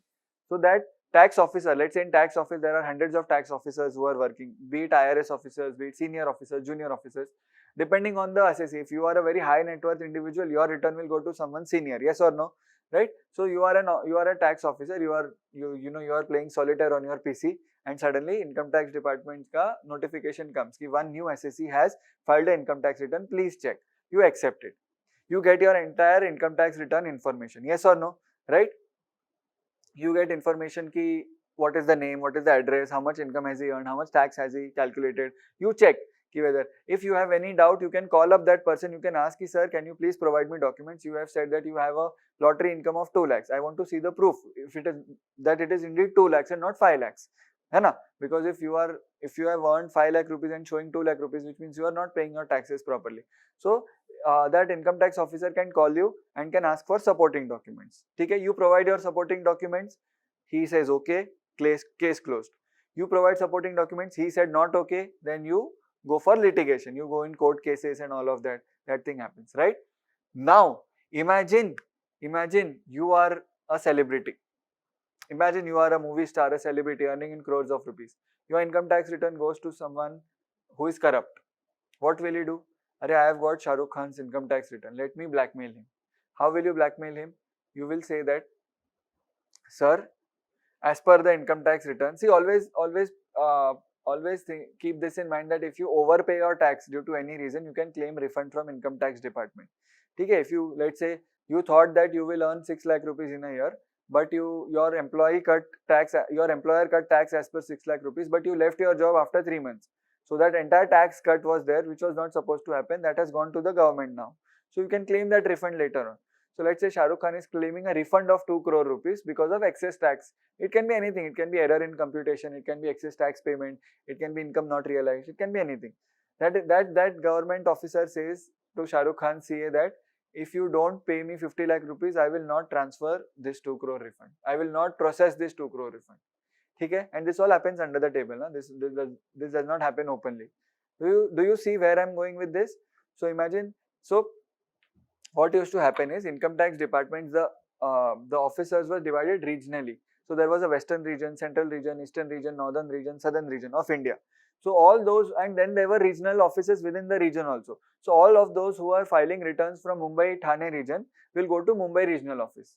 So people or officers who are sitting there will get all the returns of people who are filing returns from Mumbai regional office. Do you get it? Why? Because it is easier to meet face to face to the assessee also if he needs to give an explanation. So we CAs, what we do is we represent our client. See, imagine a lawyer being this. He represents his client in front of police and in front of court. Yes or no? Similarly, CAs represent their client in front of income tax officers and income tax courts also. Right? So, for example, now who do you think will get the return of, which income tax officer will get the return of Shah Rukh Khan? The one who is sitting in Mumbai because he stays there. So in Mumbai office, income tax department, there is a corrupt income tax officer. He got the return of Shah Rukh Khan and he says ki there is an opportunity to make gains here. He calls up Shah Rukh Khan CA and he says ki I will not process the refund of 2 crores unless you give me 1/4 of it, which is 50 lakhs. I need 50 lakhs. That CA says ki sir, let us meet in office, we'll discuss. So CA also comes to income tax department, that officer's office. He is also there. He doesn't agree. Finally, they agree on 20 lakhs. Ki under the table 20 lakhs would be paid to income tax officer and he will transfer or he will process the refund of 2 crore rupees. Okay? Is this good or bad? It is very bad. This is proper corruption going on. Yes or no? This was done till last year. Like, this was the system till last year. Now government has come up with a very fancy new thing. See, acha, chalo. One more thing. After this, still this guy doesn't agree. So when in income tax, what happens is when income tax officer and the taxpayer, they don't agree, they go for court cases, and these courts are different. These are not a normal court. These are income tax courts. These are special courts. They are known as income tax tribunals, income tax appellate tribunals, and all of that. They have commissioner for that. Okay. So on the first level of corruption, what did we see? Income tax officer asking money from taxpayer. Let's say income tax officer is honest. He says that 2 crore आपका refund नहीं बनता है. Your calculation is wrong. 2 crore refund is not there. And income tax officer is honest. CSAs ki 2 crore refund, I have given my calculation, it is right. They will go in court, yes or no? Now let's say the judge of that court is corrupt. He say, I will rule in your favor, but give me 20 lakh rupees. Income tax officer is clean here, but second level officer is corrupt here, yes or no? To solve all this, what government did is simple. Income tax, ulta case. What is ulta case? Let's say if Shah Rukh Khan is corrupt, if he knows कि उसका 2 crore refund नहीं बनता है, if he knows कि there is no refund of 2 crores, but he calls the income tax officer and he says, sir, I will give you 30 lakh rupees, please process 2 crore refund. Getting it? Loss to the government in both cases, right? Corruption both ways happens. To avoid all of this, and this is rampant, so this is causing a massive bleed in government revenues, tax collections. So what government has done in last 1 or 2 years is that income tax officer will never know who is the taxpayer will never know who is the income tax officer, right? Your return can go to anyone in India. Your return, so our exam copies, when we write answers, they go anywhere in India. That is for this purpose only. So now income tax officer will never know whose income tax return he is doing, and any communication has to be routed through the system. Now he cannot call from his personal cell and ask for documents. Anything has to be done through the system. So everything is on paper now. One. Secondly, on the second stage also, when you guys see, when court case is to be done, then this guy knows who is the officer, this guy also knows who is the payer. So second thing is that the judge will not know who is the officer, who is the payer. The judge will only get facts of the case. The judge will get representations from both sides, and judge will have to say ki side A is right, side B is wrong. Simple. Judge doesn't know who is that. It can be Shah Rukh Khan, it can be Amitabh Bachchan, or it can be regular people like us. Okay, so this reduces corruption. Do you see where I am going with this? So one is that it is not restricted to center, one. Secondly, it is now not, there is no human intervention. So the system can send the return anywhere. So you are sitting in Madhya Pradesh, your return can go to, let's say, North India, South India, East, West, anywhere. Okay? This has brought about a lot of changes, and this has, to be very honest with you, this has reduced the work of IRS officers. This has reduced the relevance of them. Why? Because earlier they used their personal discretion. Now they only have to service those returns which they get. And now there is so much of automation that machine picks up tax evasion automatically. So machine says ki since last 5 years he was earning 5 crore rupees, but this year he has not paid even single penny as tax. Catch that guy or call him up ki why this. Okay? What have we done? We have eliminated or minimized human interaction when we come to tax collections and all.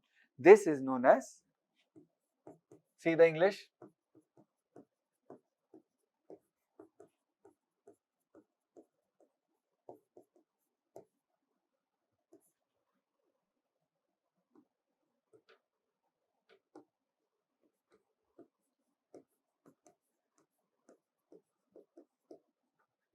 Faceless assessment. You don't know who is your income tax officer.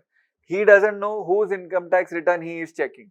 Faceless. He cannot contact you personally because number hi nahi hai. There is only official email ID which has to go through the system. Faceless. So this was introduced 2 years ago. 1 year ago. Faceless assessment, and this was introduced just this year only. Faceless appeal. This was introduced because we saw that at one level if you introduce faceless assessment, that is fine, but second level pe faceless appeal ho raha hai, like corruption ho raha hai. So then you introduce faceless appeal also. Very important, very interesting, yes or no? ठीक है, done.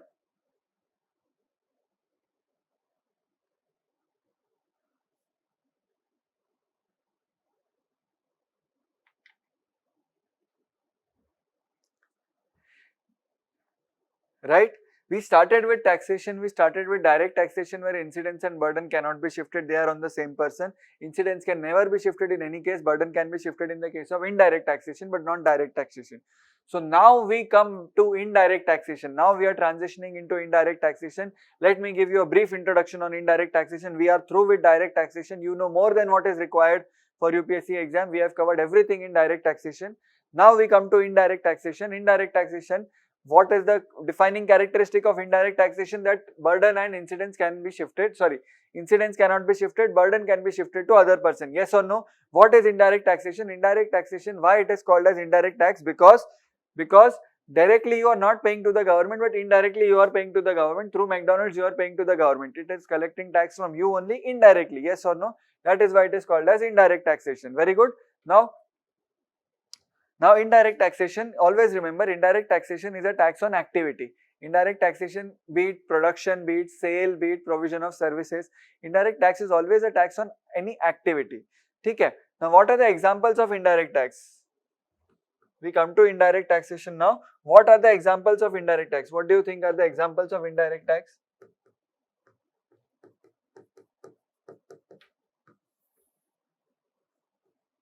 What are the examples of indirect tax? Very big example is GST. What is the full form of GST?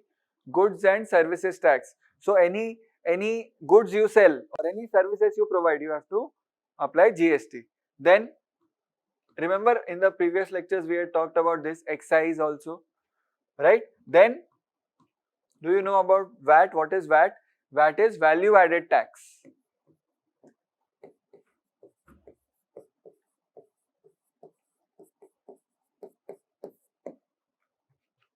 Service tax,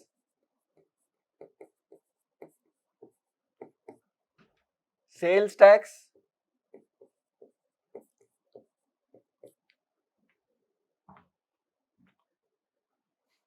these are nothing but examples of indirect taxes.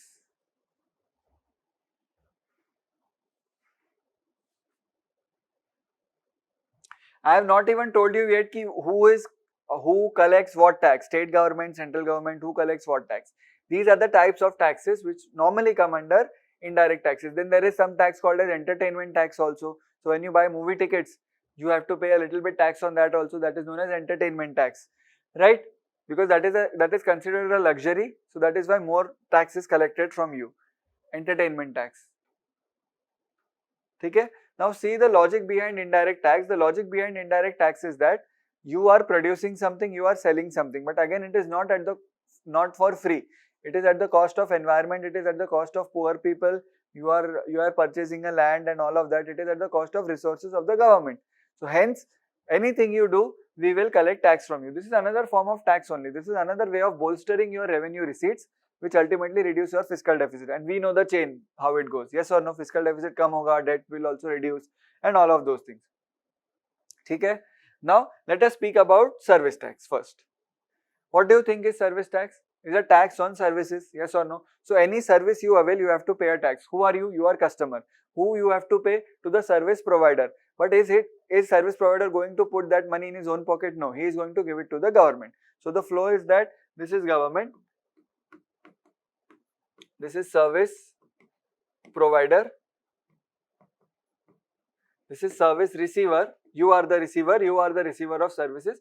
You pay to the service provider pays to the government. Okay? See, incidence and burden initially lie on him, but he shifts the burden here. This is all very easy. Okay? The tax came into existence in 93-94, Finance Act 93-94, and the tax went out of existence. The tax went out of existence in 2017 when we brought about GST. Remember, S is for services. This was subsumed under GST. This was made a part of GST. Remember, now the question was asked in 19 or 20, which taxes are subsumed in GST? So it had asked which taxes are subsumed in GST. So obviously service tax is subsumed under GST. Okay? A very interesting fact I would like to tell you. I told you that tax powers either lie with the central government or with the state government or with the both or in the concurrent list. So there was a specific list,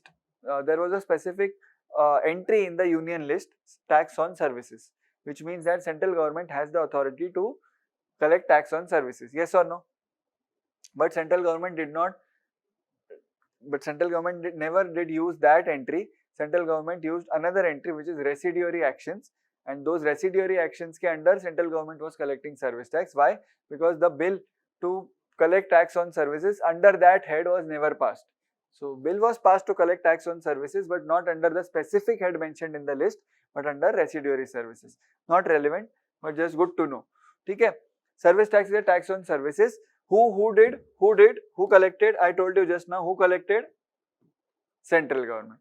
Very good. Okay.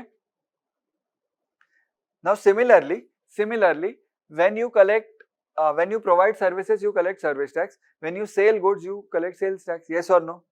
Simple. It is sale of goods and services. Goods. Yes or no?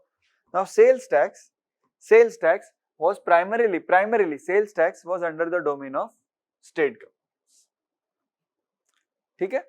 So far so good. Services power with central government, sales tax power with state government. Then we come to excise. Now excise has, what do you mean by excise? I had told you this, can you recollect? We had discussed this in the chapter on methods of calculating GDP, gross value added method. Sorry, not that. During factor price, market price, base price method, tax on production and tax on product. Remember we had discussed excise. Excise is a tax on production. So excise inspector, always remember, excise inspector always stands at the factory gate. The moment you remove your goods from the factory gate to load onto the trucks and to send it to the warehouse, before that only he is there to collect taxes. This is a tax on production. These are taxes on sale of goods and services, service tax and sales tax. So excise is a tax on production. Yes or no? Who has the power to collect excise? What do you think? Power to collect excise lies with central government. Power to collect excise lies with the state government also. There are some things on the production of which state government collects excise. There are some things on which production of which central government collects excise. Okay? So they are known as state excise and central excise. I hope you are able to appreciate this. State excise and central excise. Okay? Arey, how can we forget? Most important, indirect tax.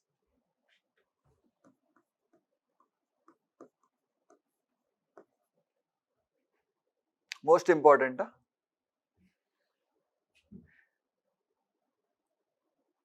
Is this understood? Excise. Is service tax understood? Is sales tax understood? Now we come to VAT. What is VAT? Value added tax. It is nothing but similar to sales tax. Okay?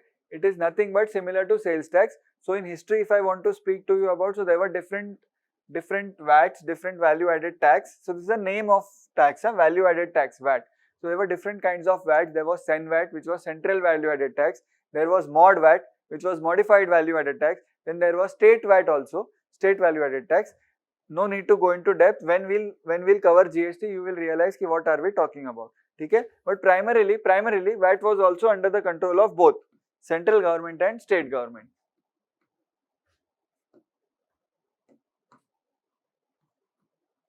See, I can tell you this that sales tax is a part of VAT, is a type of VAT. Okay? Sales tax is a type of VAT. So these are similar in nature. I have written it separately just for clarification, but these are very similar in nature. Now comes most important indirect tax and most neglected indirect tax, which is customs. What is customs? What do you think? What is customs? See, this is all within India. This is from outside India. Anything which you import, you know that if you import a car, a luxury car, you will have to pay some custom duty on it. Have you heard of the term import duty? Right? If you buy Chinese goods, you will have to pay more import duty from now onwards. Right?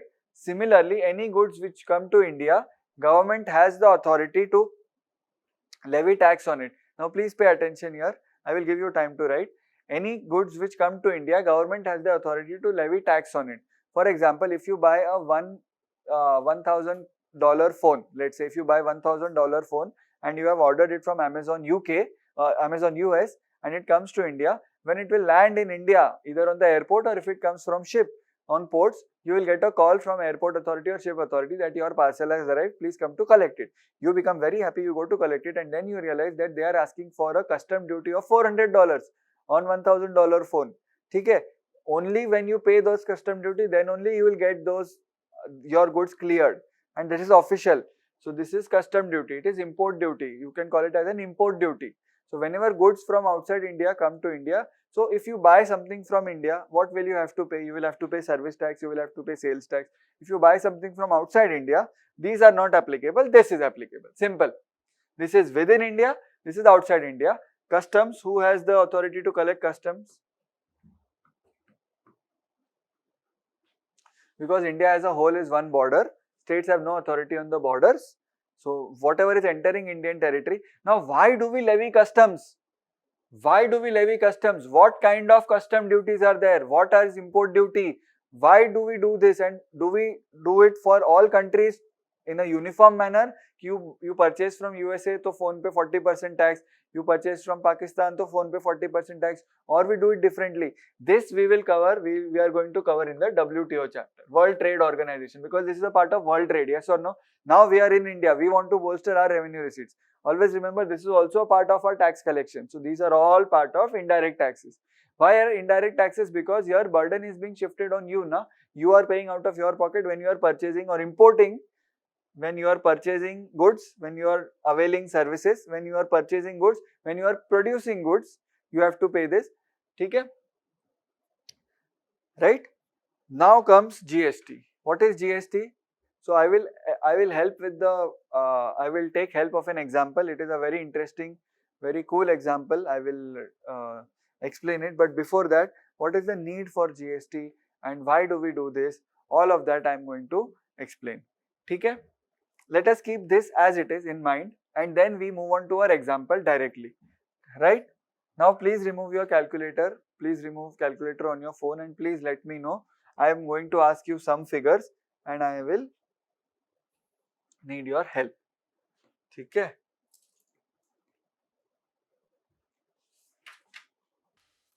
Let us say there are 3 players in our transaction. How many players are there? 3 players in a transaction. One, the manufacturer, second the seller, third you the buyer. Yes or no? So if you want to buy a mobile phone, a manufacturer would be there, Samsung. A seller would be there, let's say the outlet of Samsung, the selling outlet of Samsung, and you are the buyer. So manufacturer will sell to the seller will sell to the buyer. Yes or no? This is very simple. So let us say let us first define the boundaries of our example. So what is the normal scenario? What is the normal scenario? If manufacturer is selling 100 rupees worth of goods, okay? When he manufactures 100, what will be applicable? When he manufactures goods, what will be applicable? Excise. Okay? So he will add 10 rupees, 110. He will give a receipt of 110 to the seller. Yes or no? Simple enough. What will the seller do? Seller will add his own profit. Okay? Seller will add, let's say 20 rupees profit, 130. Okay? Then what will be applicable when he is making the sale? What will be applicable? Sales tax would be applicable, 15 rupees. What is the final price to the consumer? 145. What was the final price to the seller? 130. 130? How? No, 110 was the final price. 130 is the price plus your tax GST 15 rupees, 145. I am going to explain this example in detail now. But do you understand the flow? That manufacturer manufactures goods worth rupees 100 rupees. He sells it to the seller. And he sells it to the customer. Is this clear? Very clear. Now pay very close attention to this. I am going to remove this. Pay very close attention to this. Who collects excise? Central government. Who collects sales tax? State government. Sales tax is levied when sale is made. Excise is levied when production is done. Irrespective of sale. You have produced 10,000 goods, you have sold only 2 goods. 2 goods pay sales tax, state government. 10,000 goods pay excise duty, central government. Okay? Let us assume for our purposes, let us assume that we are making a car now. Okay? We are making a car or we are making a phone, anything you can take. Let us assume excise rate as 10%. Let us assume excise rate as 10%. Okay? So what will manufacturer do? Manufacturer makes a car of 1 lakh rupees. Yes or no? Manufacturer makes a car of 1 lakh rupees. Who is standing on his gate? Excise inspector. How much will he demand? 10,000. He will demand 10,000. So I am adding 10,000 here. Will manufacturer pay out of his own pocket or vasool it from the seller? Will manufacturer pay from his own pocket or he will take from seller? He will take from seller. See, seller is the buyer in this category. When seller or wholesaler goes to manufacturer to buy his stuff, manufacturer will give him a bill of 1,10,000. Yes or no?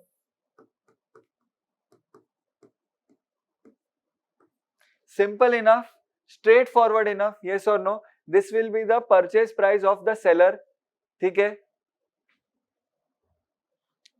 Come seller. 1,10,000 है. Very simple. Now after 1,10,000, do you think seller will sell as it is or he will add his own additions? He will add his own profit also. Does he add his own profit first of all? He adds his own profit. Yes or no? Seller will not sell it for free. ठीक है? ठीक है? Seller will not sell it for free. Now, who collects this? Who collected this? Central government.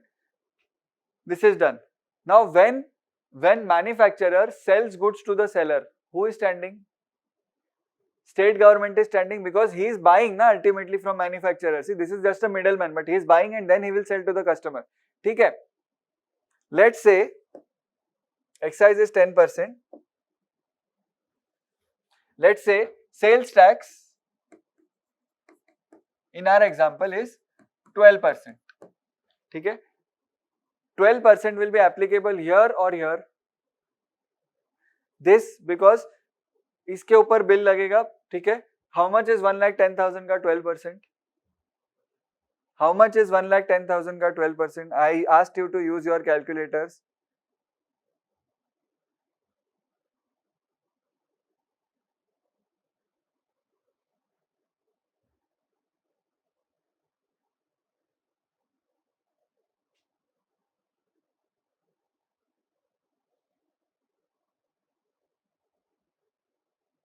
Let us call him dealer.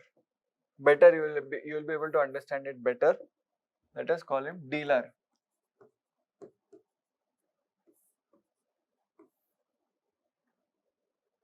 How much is 1,10,000 का 10%? इतना time?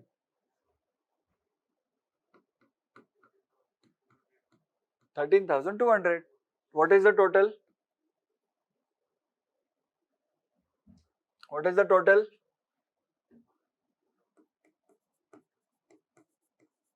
Do you agree with this? 1,23,200. Do you agree with this? Or do you not agree with this? अरे 1,10,000 plus 13,000 is 1,23,200. Yes or no? ठीक है? Now, who collected this 13,200?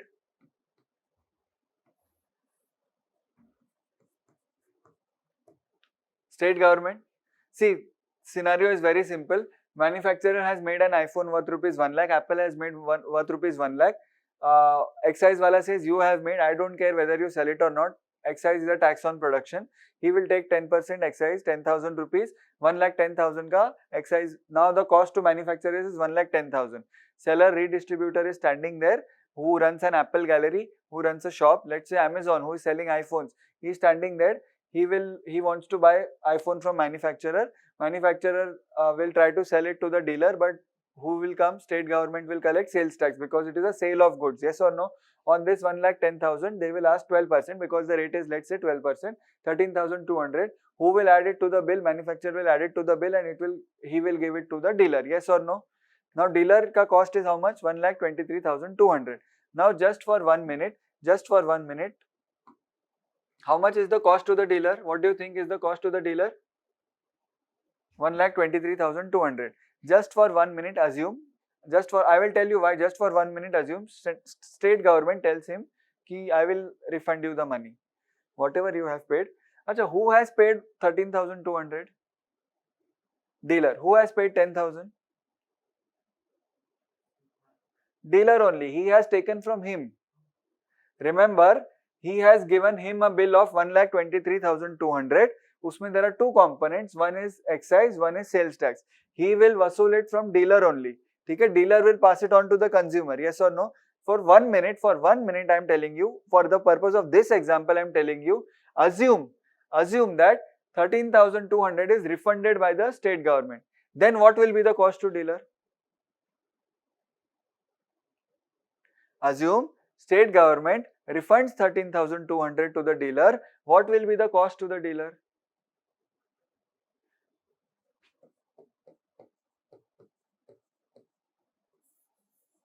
Yes or no? Did you understand? See, if you don't understand, then tell me, because you are the only one here. इसीलिए, ठीक है? See, I am a dealer. I bought 1,23,200 का bill. उसमें I saw कि 10,000 is excise duty, 13,200 is sales tax. This is gone to the state government. This is gone to the central government, which is fine. But now state government tells me कि I will refund you this money. It was not supposed to be deducted. I will refund you this money. So I tell कि fine. My cost is 1,10,000 now because this is supposed to be cancelled. Yes or no? So my cost is 1,10,000. Now let's say dealer adds his own promotion, adds his own packaging, gives headphones free with that phone. This is all done by dealer. ठीक है? Dealer adds his own branding to it. Dealer adds his own profit to it. So let's say इस सब का total खर्चा, let's say the profit margin of the dealer, is 15%. How much is 1,10,000 का 15%? He will add it to this, yes or no? For billing it to the customer. How much is 1,10,000 का 15%?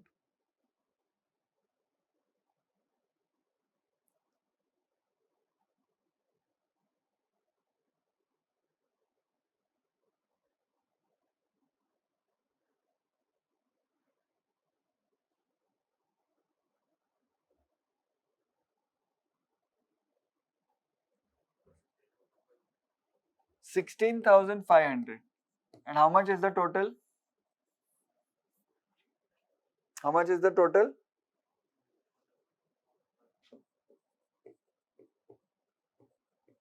What is this? What is this? This is the billing amount which will be done by the dealer, yes or no? But do you think when dealer sells to the customer, someone will be there? Who will be there? State government will be there to collect sales tax because again a sale is happening. How much is the rate? How much is the rate? 12% sales tax. How much is 126,500 ka 12%?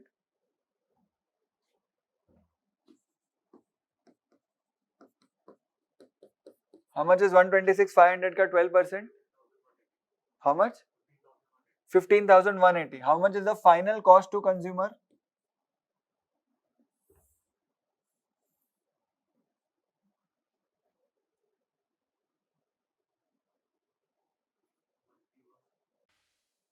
One three one 41.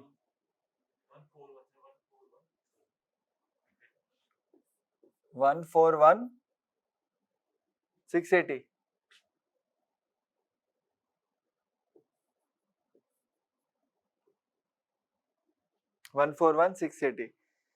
ठीक है? How much do you pay? How much do we pay? 141 680. Who collects this? Who collects this? State government. Do you agree with this flow? There is only one anomaly which we don't agree ki why we have refunded this or why state government will refund this. Rest everything else is clear. Yes or no? एक minute.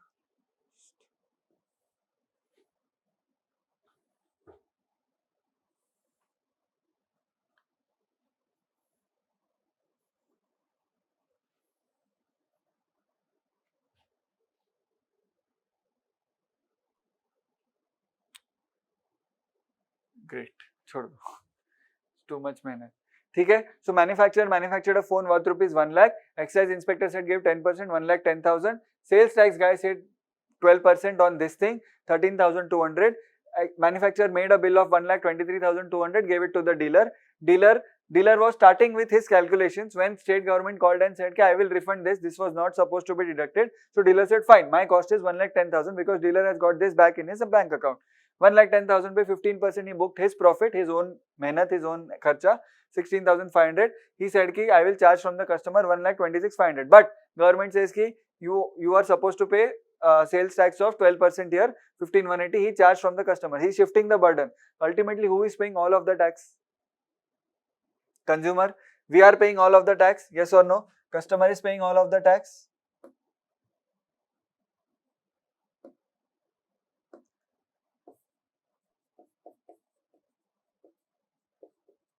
Customer is paying all of the tax. ठीक है. Now second day, this was the first day. Second day, let us assume कि there is no sales tax, there is no excise, there is only GST, there is only one tax. ठीक है. Same thing, same story will run. Same story will run. The only change is that GST. Same story is that GST is 22%. How 22%? 10 was collected by center, 12 was collected by state. So we will have 10 plus 12, 22%. उसमें से center GST would be 11%. State GST would be how much? 11%. Simple. We'll keep profit margin as 15% only. Chalo, let us start our day. Manufacturer 1 lakh, right?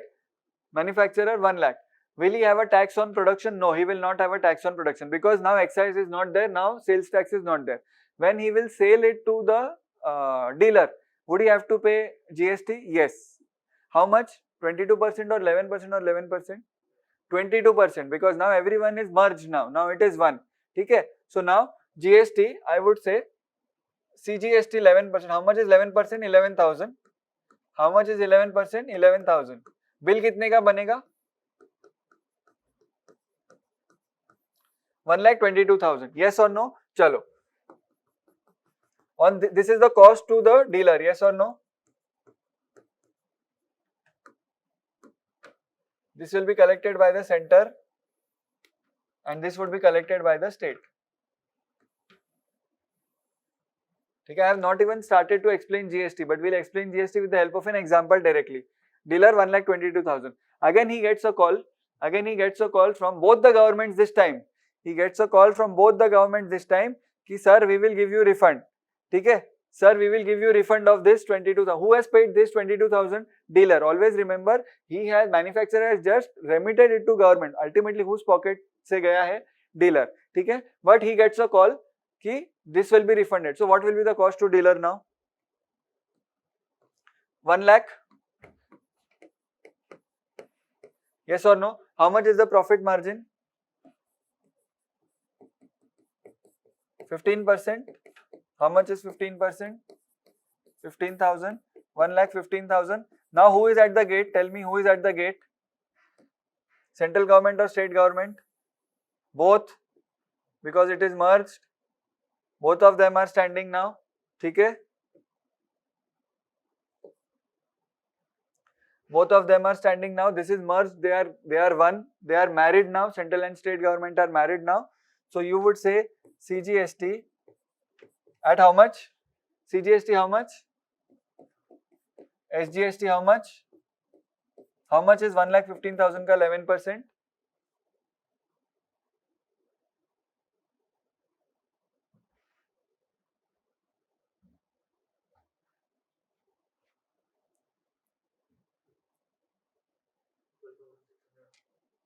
How much? 12,650. ठीक है? And 2 times ना? 12,650. 12,650. How much is total to the customer?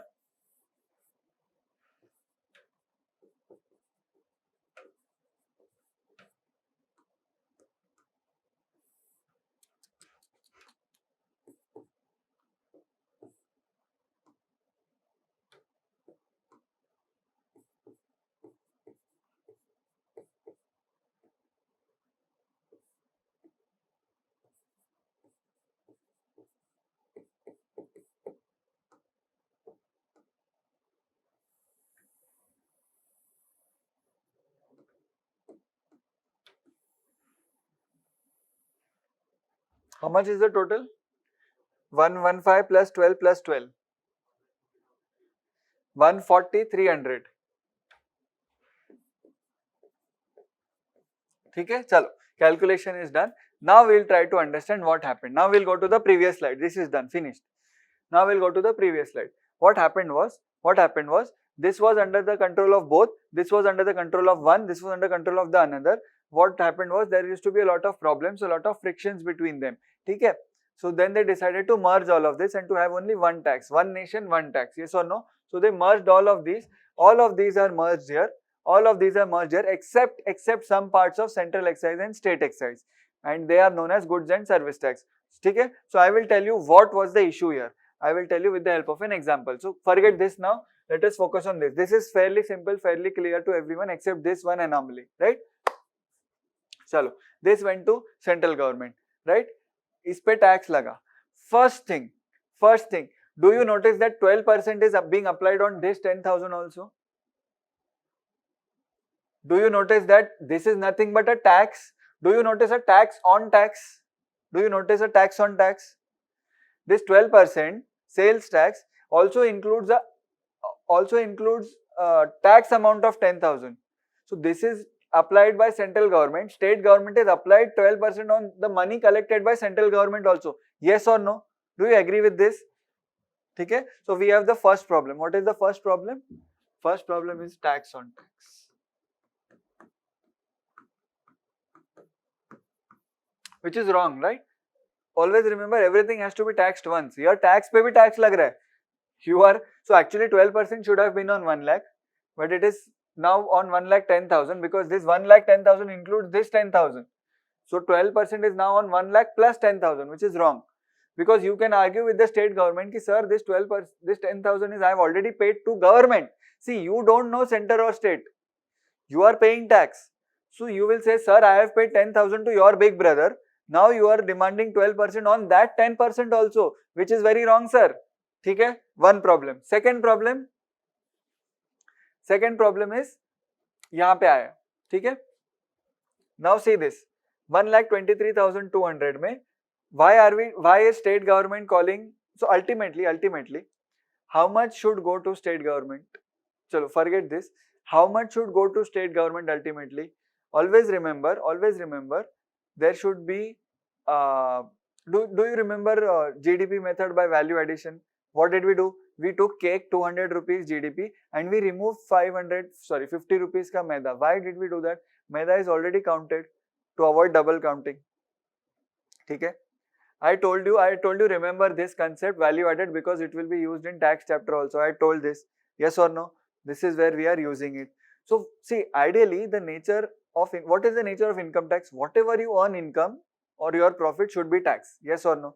Similarly, the nature of indirect tax is whatever you earn income, whatever is your contribution to the world, whatever is your value addition to the world, that should be taxed.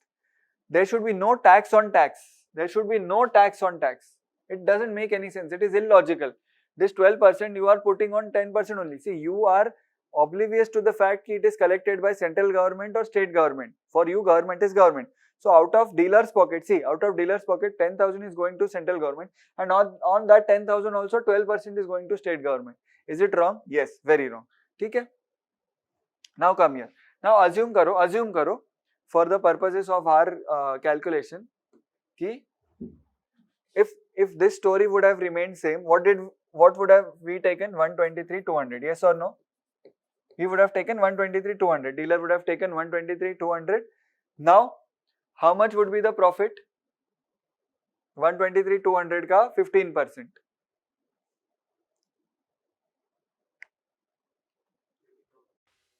How much? 18,480. Okay? How much is the total?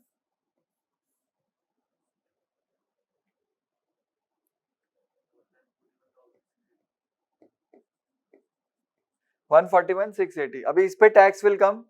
How much? 12%.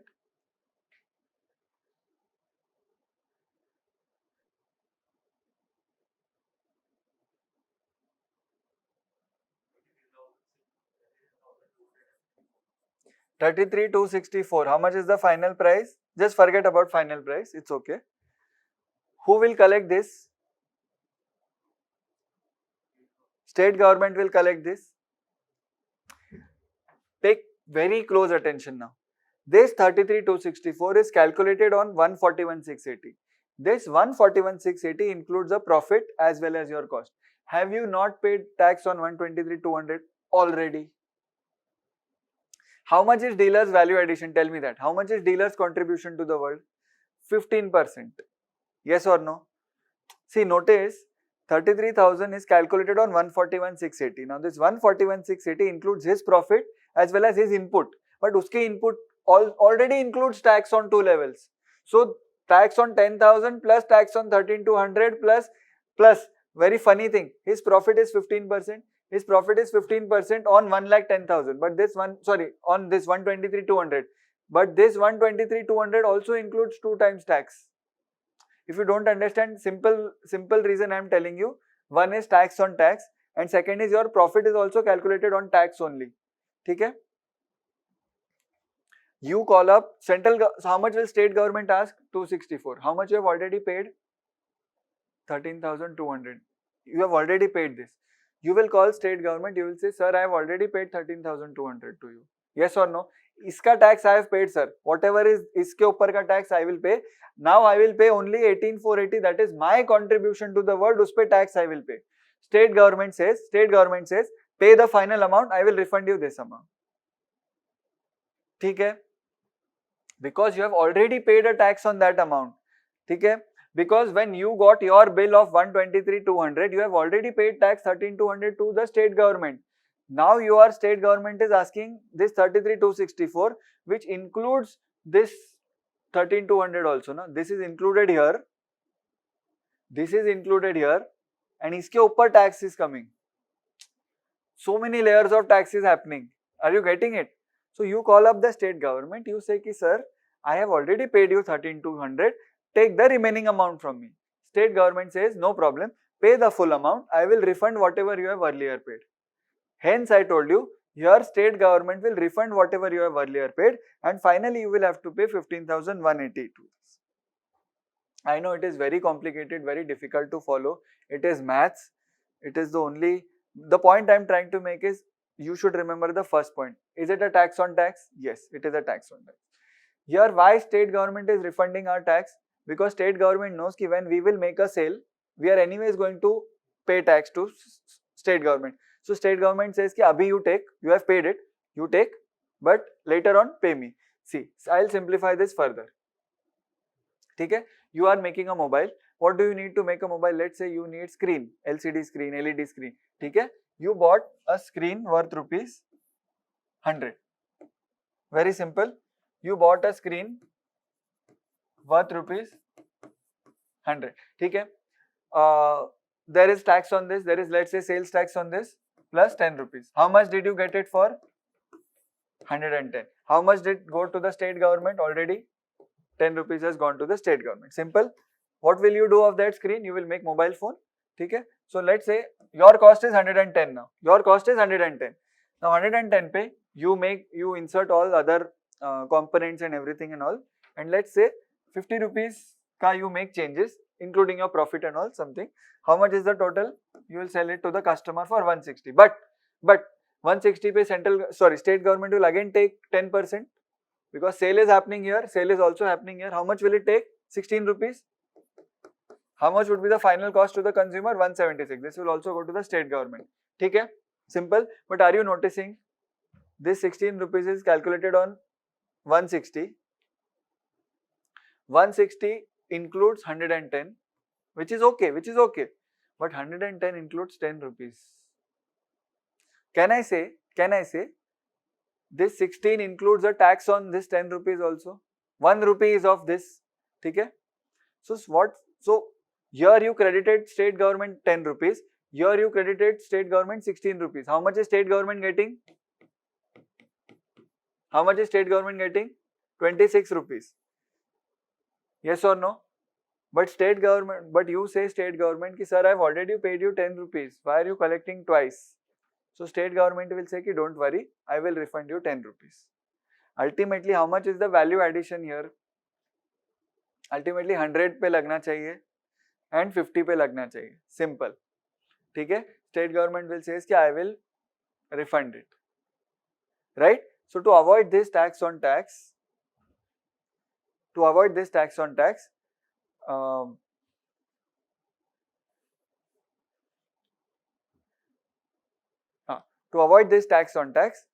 state governments give credit.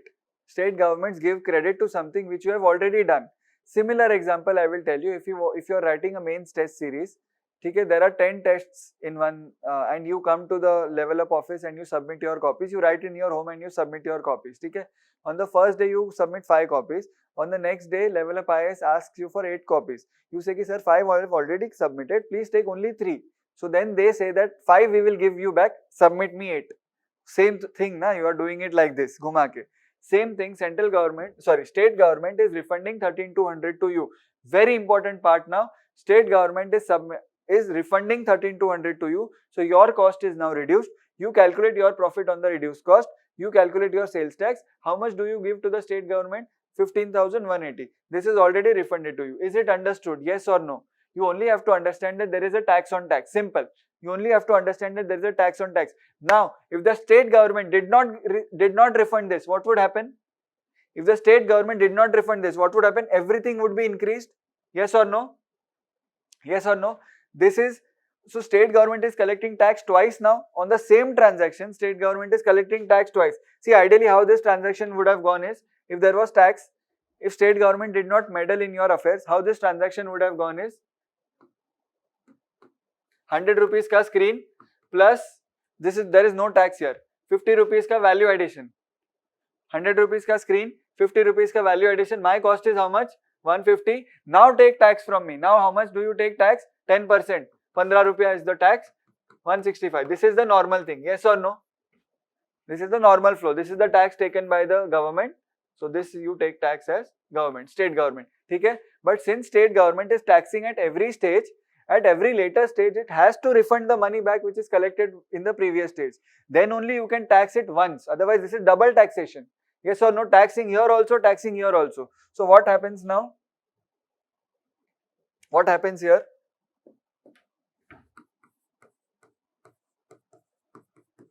Taxing 2 times.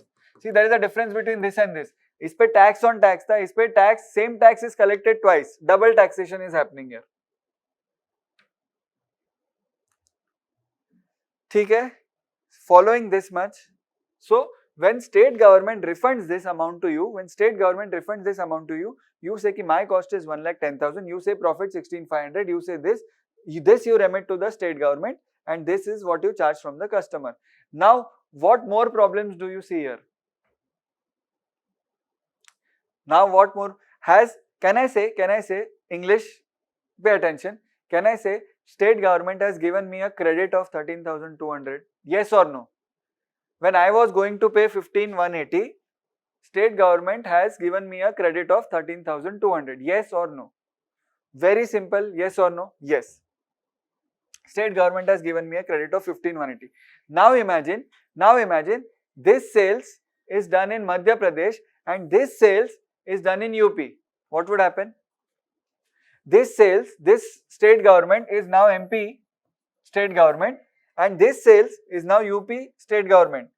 Do you think when you go to pay 15,180 to UP, do you think UP government will give 13,200 as credit?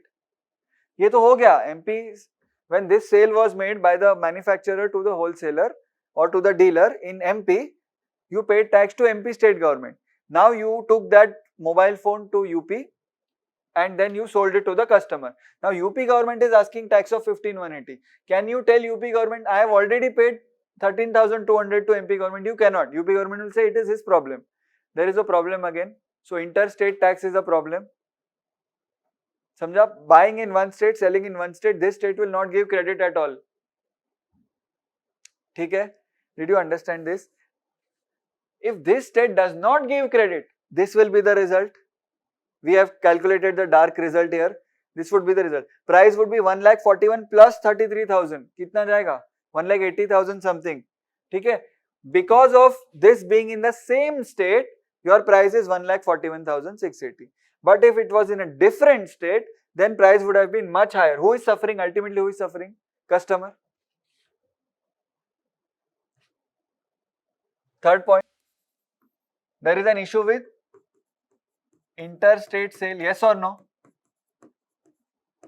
Interstate sale leads to double taxation. Yes or no? ठीक है? Agreed? How to solve this? You only tell. How to solve this? How to solve these problems? पहले तो remove this. remove tax on tax. You know when this problem will be solved? When central government will give credit to state government of MP, when state government will give credit to state government of UP. Now imagine a very rosy picture. 1,10,000, when MP government asks for sales tax, you tell MP government, sir, I've already paid 10,000 to your big brother, it is already in your family. State government MP says, fine, reduce 10,000. What have you done? 1,10,000 minus 10,000, 1 lakh pay, 12% you give to state government MP. Very clear? Then it comes here. Then you sell to UP government. You tell UP government ki sir, I have already paid 10,000 to central government, 13,200 to, sorry, not 13,200, 12,000 to MP government. So now only take whatever is remaining. Then UP government will say ki fine, I will take only whatever is remaining. Will this price reduce, yes or no? Yes. Come to this scenario. Now they are married. Now all of them are one. See, rate is only 22%. Same hai, 10 plus 12, 22. Okay, but now center and state are equal. Now see this. Manufacturer 1 lakh. He paid 11,000 to central government. Sorry, and 11,000 to state government. Dealer ka price is 1,22,000. Okay, right? So when dealer is adding his own profit, these guys say, he goes to the dealer and says, ki sir, when I will sell my goods, I am anyways going to pay you tax on the final amount. So whatever I have paid earlier, please give it back to me, because that was not supposed to be paid, or that was paid when I purchased it. When I am selling it to you, please give me credit of that. Yes or no? So they give refund. So your amount remains 1 lakh plus 15,000 is your profit, 115, plus this is what you finally pay to the central and state government. Yes or no? Now tell me, how much is the value addition being done in the economy? Value addition being done. Forget tax. How much is the value addition being done? 1 lakh ka phone is being made, and your packaging and this is also value addition. This will be counted in GDP, yes or no? This will be counted in GDP, yes or no? So finally, how much would be counted in GDP? 1,15,000. How much is the tax rate? 22%. How much is 1,15,000 ka 22%? This will come, because this is 11, this is 11. So ultimately, how much tax is going to the government? Jitna value addition hai, us pe tax. Here what is happening? Is pe bhi tax ja raha hai. And if this happens, then tax is going on this and this also. There is double, triple taxation which is happening. Okay? Are you understanding? So there is no tax on value addition here. There is tax on value addition here. Are you understanding this? This is the concept of GST. It has merged center, states and different states together. Hence the tagline, one nation, one market, one tax. Do you know GST's tagline is one nation, one market, one tax. GS2 paper 2017, GS2 General Studies 2 paper, they had asked, how can GST ensure one nation, one tax, one market? Now is it not one nation, one tax, one market? Because central government is communicating with state government is communicating with central government. Samjha? Seriously samjha? The only thing is we are trying to avoid these things. We are trying to take care of these three things. Yes or no? Isko, there is a fancy term which you need to use. You cannot say tax on tax. You have to say something called as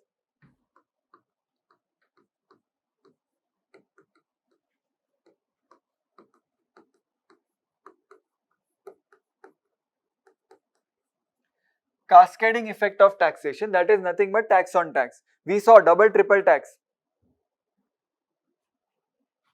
What were the solutions which are given by GST? How did GST solve it?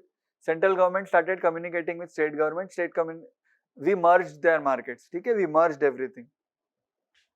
One more problem I'll tell you here. I'll tell you one more problem here. See this. See this. In booking, what is this profit of 15%? Seller's own work of packaging and everything. Okay?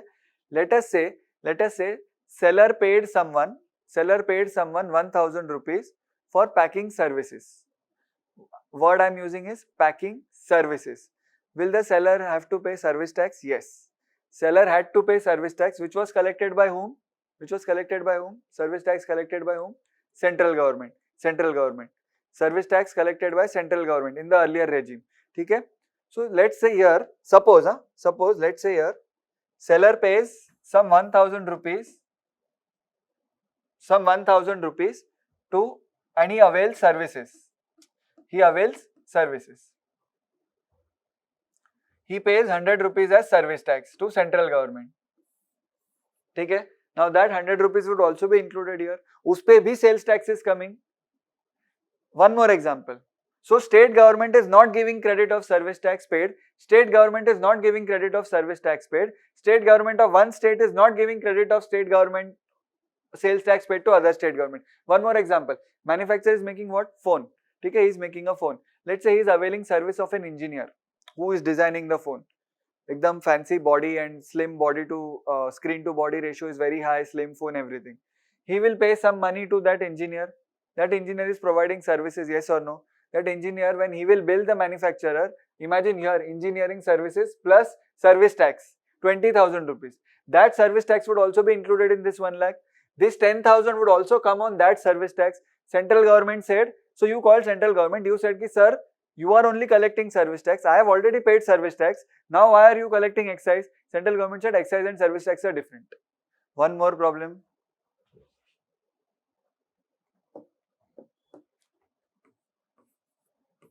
No credit of 1 services and excise, barabar? This is between what? Central government only. Second,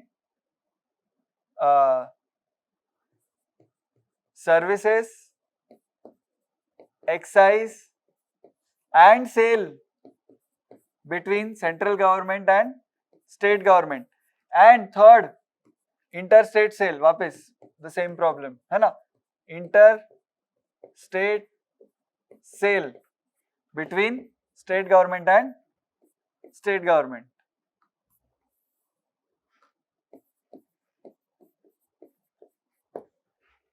So many problems in this scenario. So many problems. Ultimately, you are supposed to pay 1,41,680 for an iPhone, or you were supposed to pay 1,80,000, 80,000 for an iPhone. Okay? But when we told them merge everything, you give service tax credit to excise, you give excise credit to service tax, you give one state credit to other state, you give state tax credit to central tax. The only solution was to merge all of them. We have merged all of them. Now here we are getting goods and service. See, merge हो गया. Goods and service. एक ही है. Now it is one only. Goods and service. ठीक है. Center and state. They are now together. They are now married. ठीक है. How much is ultimate consumer paying? 1,40,300 instead of 1,41,680. And here though you cannot even imagine. 141 plus 33. 175, 178 something would go. ठीक है. ठीक है. Is the consumer benefiting in GST? Yes. Yes or no? Is manufacturer and dealer benefiting in this? They are able to reduce their prices.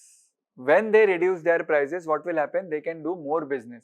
Imagine, one person is selling at 141, one person is selling at 140. Whom will you buy from? 140. Okay? Now, very interesting thing. Very interesting. यहाँ पे credit was not being given, yes or no? See, to call up central government and to call up state government and say, sir, I have already paid your big brother, I have already paid you tax earlier, please give me credit. What will state government, central government do? They will ask for documentary evidence. Batao, where have you paid? Last month pay kiya hai, when have you paid? Tell me. Okay?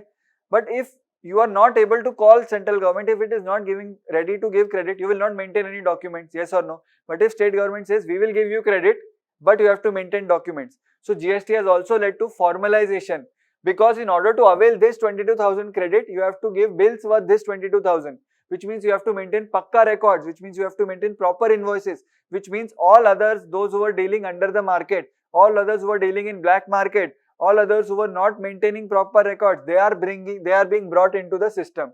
And when they are brought into the system, their goods also account for GDP. GDP increases. They have to pay tax now.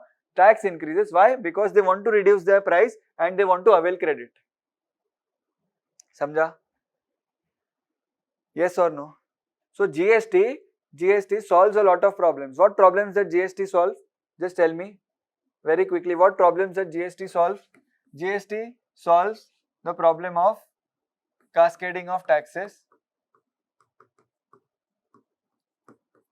Cascading of taxes is solved, so this is no longer applicable. Second, GST gives credit, yes or no? Now, acha, we have written all this in the last slide. Okay, these all problems are solved. Now I would like to tell you one term which if you forget, then I would be very disappointed in you. Everyone should remember this term. Everyone should remember this term. Before that, I will explain what is the term. See here. Why are we reducing this? Because state government is saying you have already paid me taxes. Taxes on what? Taxes on the phone. Is phone dealer's input here? Yes or no? Dealer hai. Phone is he is buying. It is my input. What is the output? Phone, but with packaging and everything. Okay? So when dealer purchased the input, the tax paid on input is being credited or is being given as credit when he is paying tax on output. Yes or no? Think one more time. When dealer is paying tax on output, output is what? Sales to the customer. That is his output. That is his forward. When he is liable to pay tax to the customer on output, the tax which he already paid on his input is being given credit by the central or state government. Yes or no? Yes or no? See here. This 10 rupees is when you purchased your inputs. Screen hai na, input hai. And this 16 rupees you have to pay when it is output. Yes or no? So what state government is doing? State government is doing nothing but giving you a credit of 10 rupees. Yes or no? So can I say state government is giving me a credit of 10 rupees which I paid on purchase of inputs? So state government is giving me this word, I am writing in bold.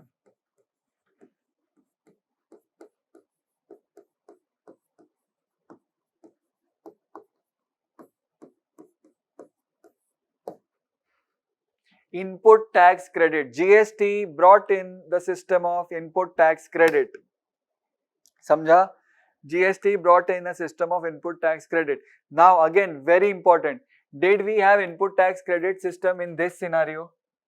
Do you see input tax credit system anywhere here? This. Okay? So input tax was earlier also there, but it was within the state and with the state only. So central excise will give input tax credit for central excise. Central service tax will give input tax credit for central service tax.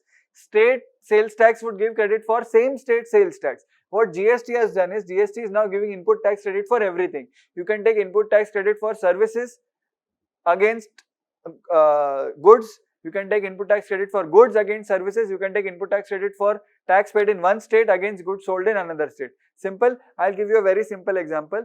Whatever services I provide to LevelUp, okay? I am providing teaching services to LevelUp. Yes or no? Yes. When I raise or when I issue my bill or when I give my bill to Santosh sir or to LevelUp, I have my fees plus GST because I am providing services. Yes or no? For LevelUp, let's say I give a bill of 1 lakh rupees, उसपे 10,000 GST, 1,10,000 I give bill. When LevelUp charges fees from you, from foundation, do you have GST in it? Yes, you have GST in it. Okay? So when LevelUp charges fees from you in terms of GST, you pay GST to LevelUp, LevelUp will pay it to the government. So when LevelUp goes to government office or to government website to pay that GST, whatever GST LevelUp has paid to me, which I have paid to the government, already I have paid to the government, it asks for a credit. Ki sir, my input is my teacher, I am LevelUp, input is my teachers, they are providing me input services, and my output is my course, foundation course to the students. So whatever GST I am supposed to pay to you on the output, some of it I have already paid because of input when teacher has raised GST. So please give me a credit for that. So output minus input, net you have to pay GST to the government. This is the concept of input tax credit. So true or false? True or false? Input tax credit did not exist earlier. True or false? False. It did. But it did in a very restrictive sense. Input tax credit, now GST amplifies it to everything. Okay? Secondly, after input tax credit, what GST does is, now this question appeared in CDS 2017 or 18, I saw the paper, and true or false? GST is true or false? This screen would help you.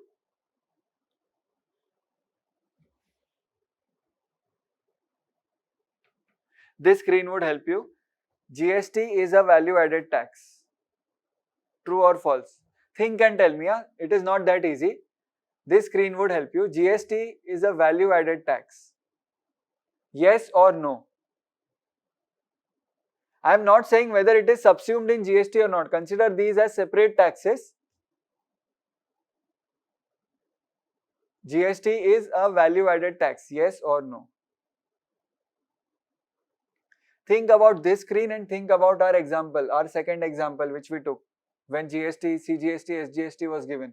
Think about both of these examples and then tell me whether you think GST is a value added tax or not. 90% of the people would have marked false because they said that VAT is subsumed under GST. GST is not VAT. GST is not VAT, but here we are talking about the nature of the tax. Is GST not a value added tax? GST is a value added tax. It is adding tax only on the value created. Once it put tax on this and second it put tax on this, that's it. इस पे कितना GST लगेगा 22,000, इस पे कितना लगेगा 15,000 का 22%, whatever it is, the total will come of this total only 25,300, 3,300. ठीक है? GST is a tax only on value addition. GST ignores tax on tax. GST avoids tax on tax. GST avoids cascading effect of tax. Yes or no? ठीक है? So for those who thought that GST is a value added tax, so the problem is that here VAT is, this is the noun, this is the name of the tax. And the statement was GST is a value added tax, which was in the nature, which was the adjective of the tax. So yes, GST and value added tax are separate taxes. Value added tax is subsumed under GST, but that does not mean that the nature of GST is not a value added tax. GST is a value added tax. It taxes only value additions in the economy. It does not tax previous tax which is paid by the government.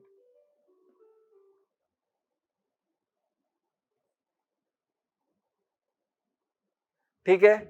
Do you agree? Did you notice this? So GST, so UPSC asks these kinds of questions. That is why I focus on concepts. GST is a value added tax. So people blindly marked false. Whenever I have asked this question, more than half of the people say कि GST is not VAT.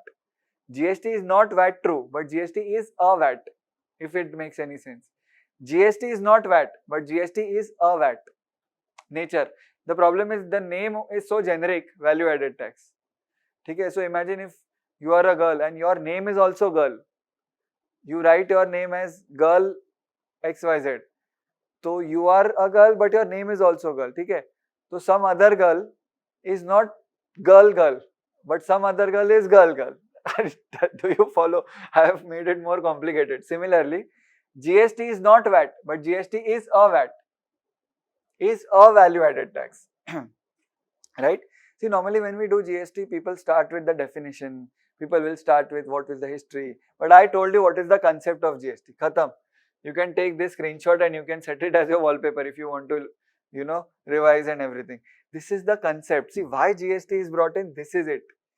To avoid these problems. See, there are problems in GST also. Right? GST is not flawless. But the intention behind bringing GST was all these things. Now tell me. To claim input tax credit, do you need documents of purchase? Yes or no? So when Santosh sir will claim input tax credit of GST paid to me or paid on my services, he will have to show bill raised by me. Yes or no? Right?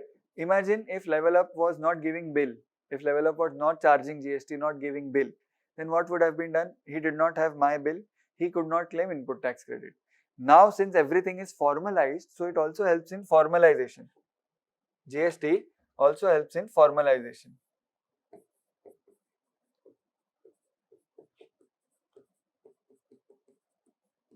GST helps bring underground traders, small traders who did not have to register to foreground, because if you are found evading GST, you are liable for penalty. And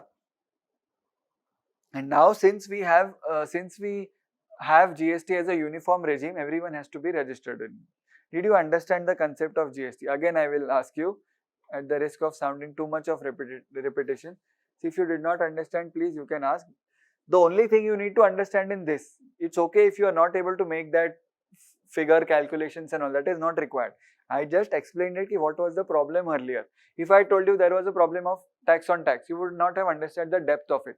But this is tax on tax. Just remember these. Forget this. Remember this. This 10,000 also include 13,200 में 10,000 भी है. ठीक है? Then it avoids the problem of cascading taxes, avoids the problem of double taxation, it avoids the problem of interstate sale. It gives input tax credit in all these three things, and it helps in formalization of the economy. Advantages of GST, and hence it helps to achieve one nation, one market, one tax. Yes or no? In the next, we'll stop here. In the next lecture, we'll continue about the specifics of GST, which acts are there, what are the rates of GST, how GST is computed, what are the exemptions, do everyone have to pay GST or there are some exemptions also, tax expenditure in GST. We'll cover all of that in the next lecture. I hope you grasp the concept of GST, and then we'll speak a bit about customs also, and then we'll start with very important chapter, monetary policy, right? So I hope you understood GST. Thank you very much and keep revising.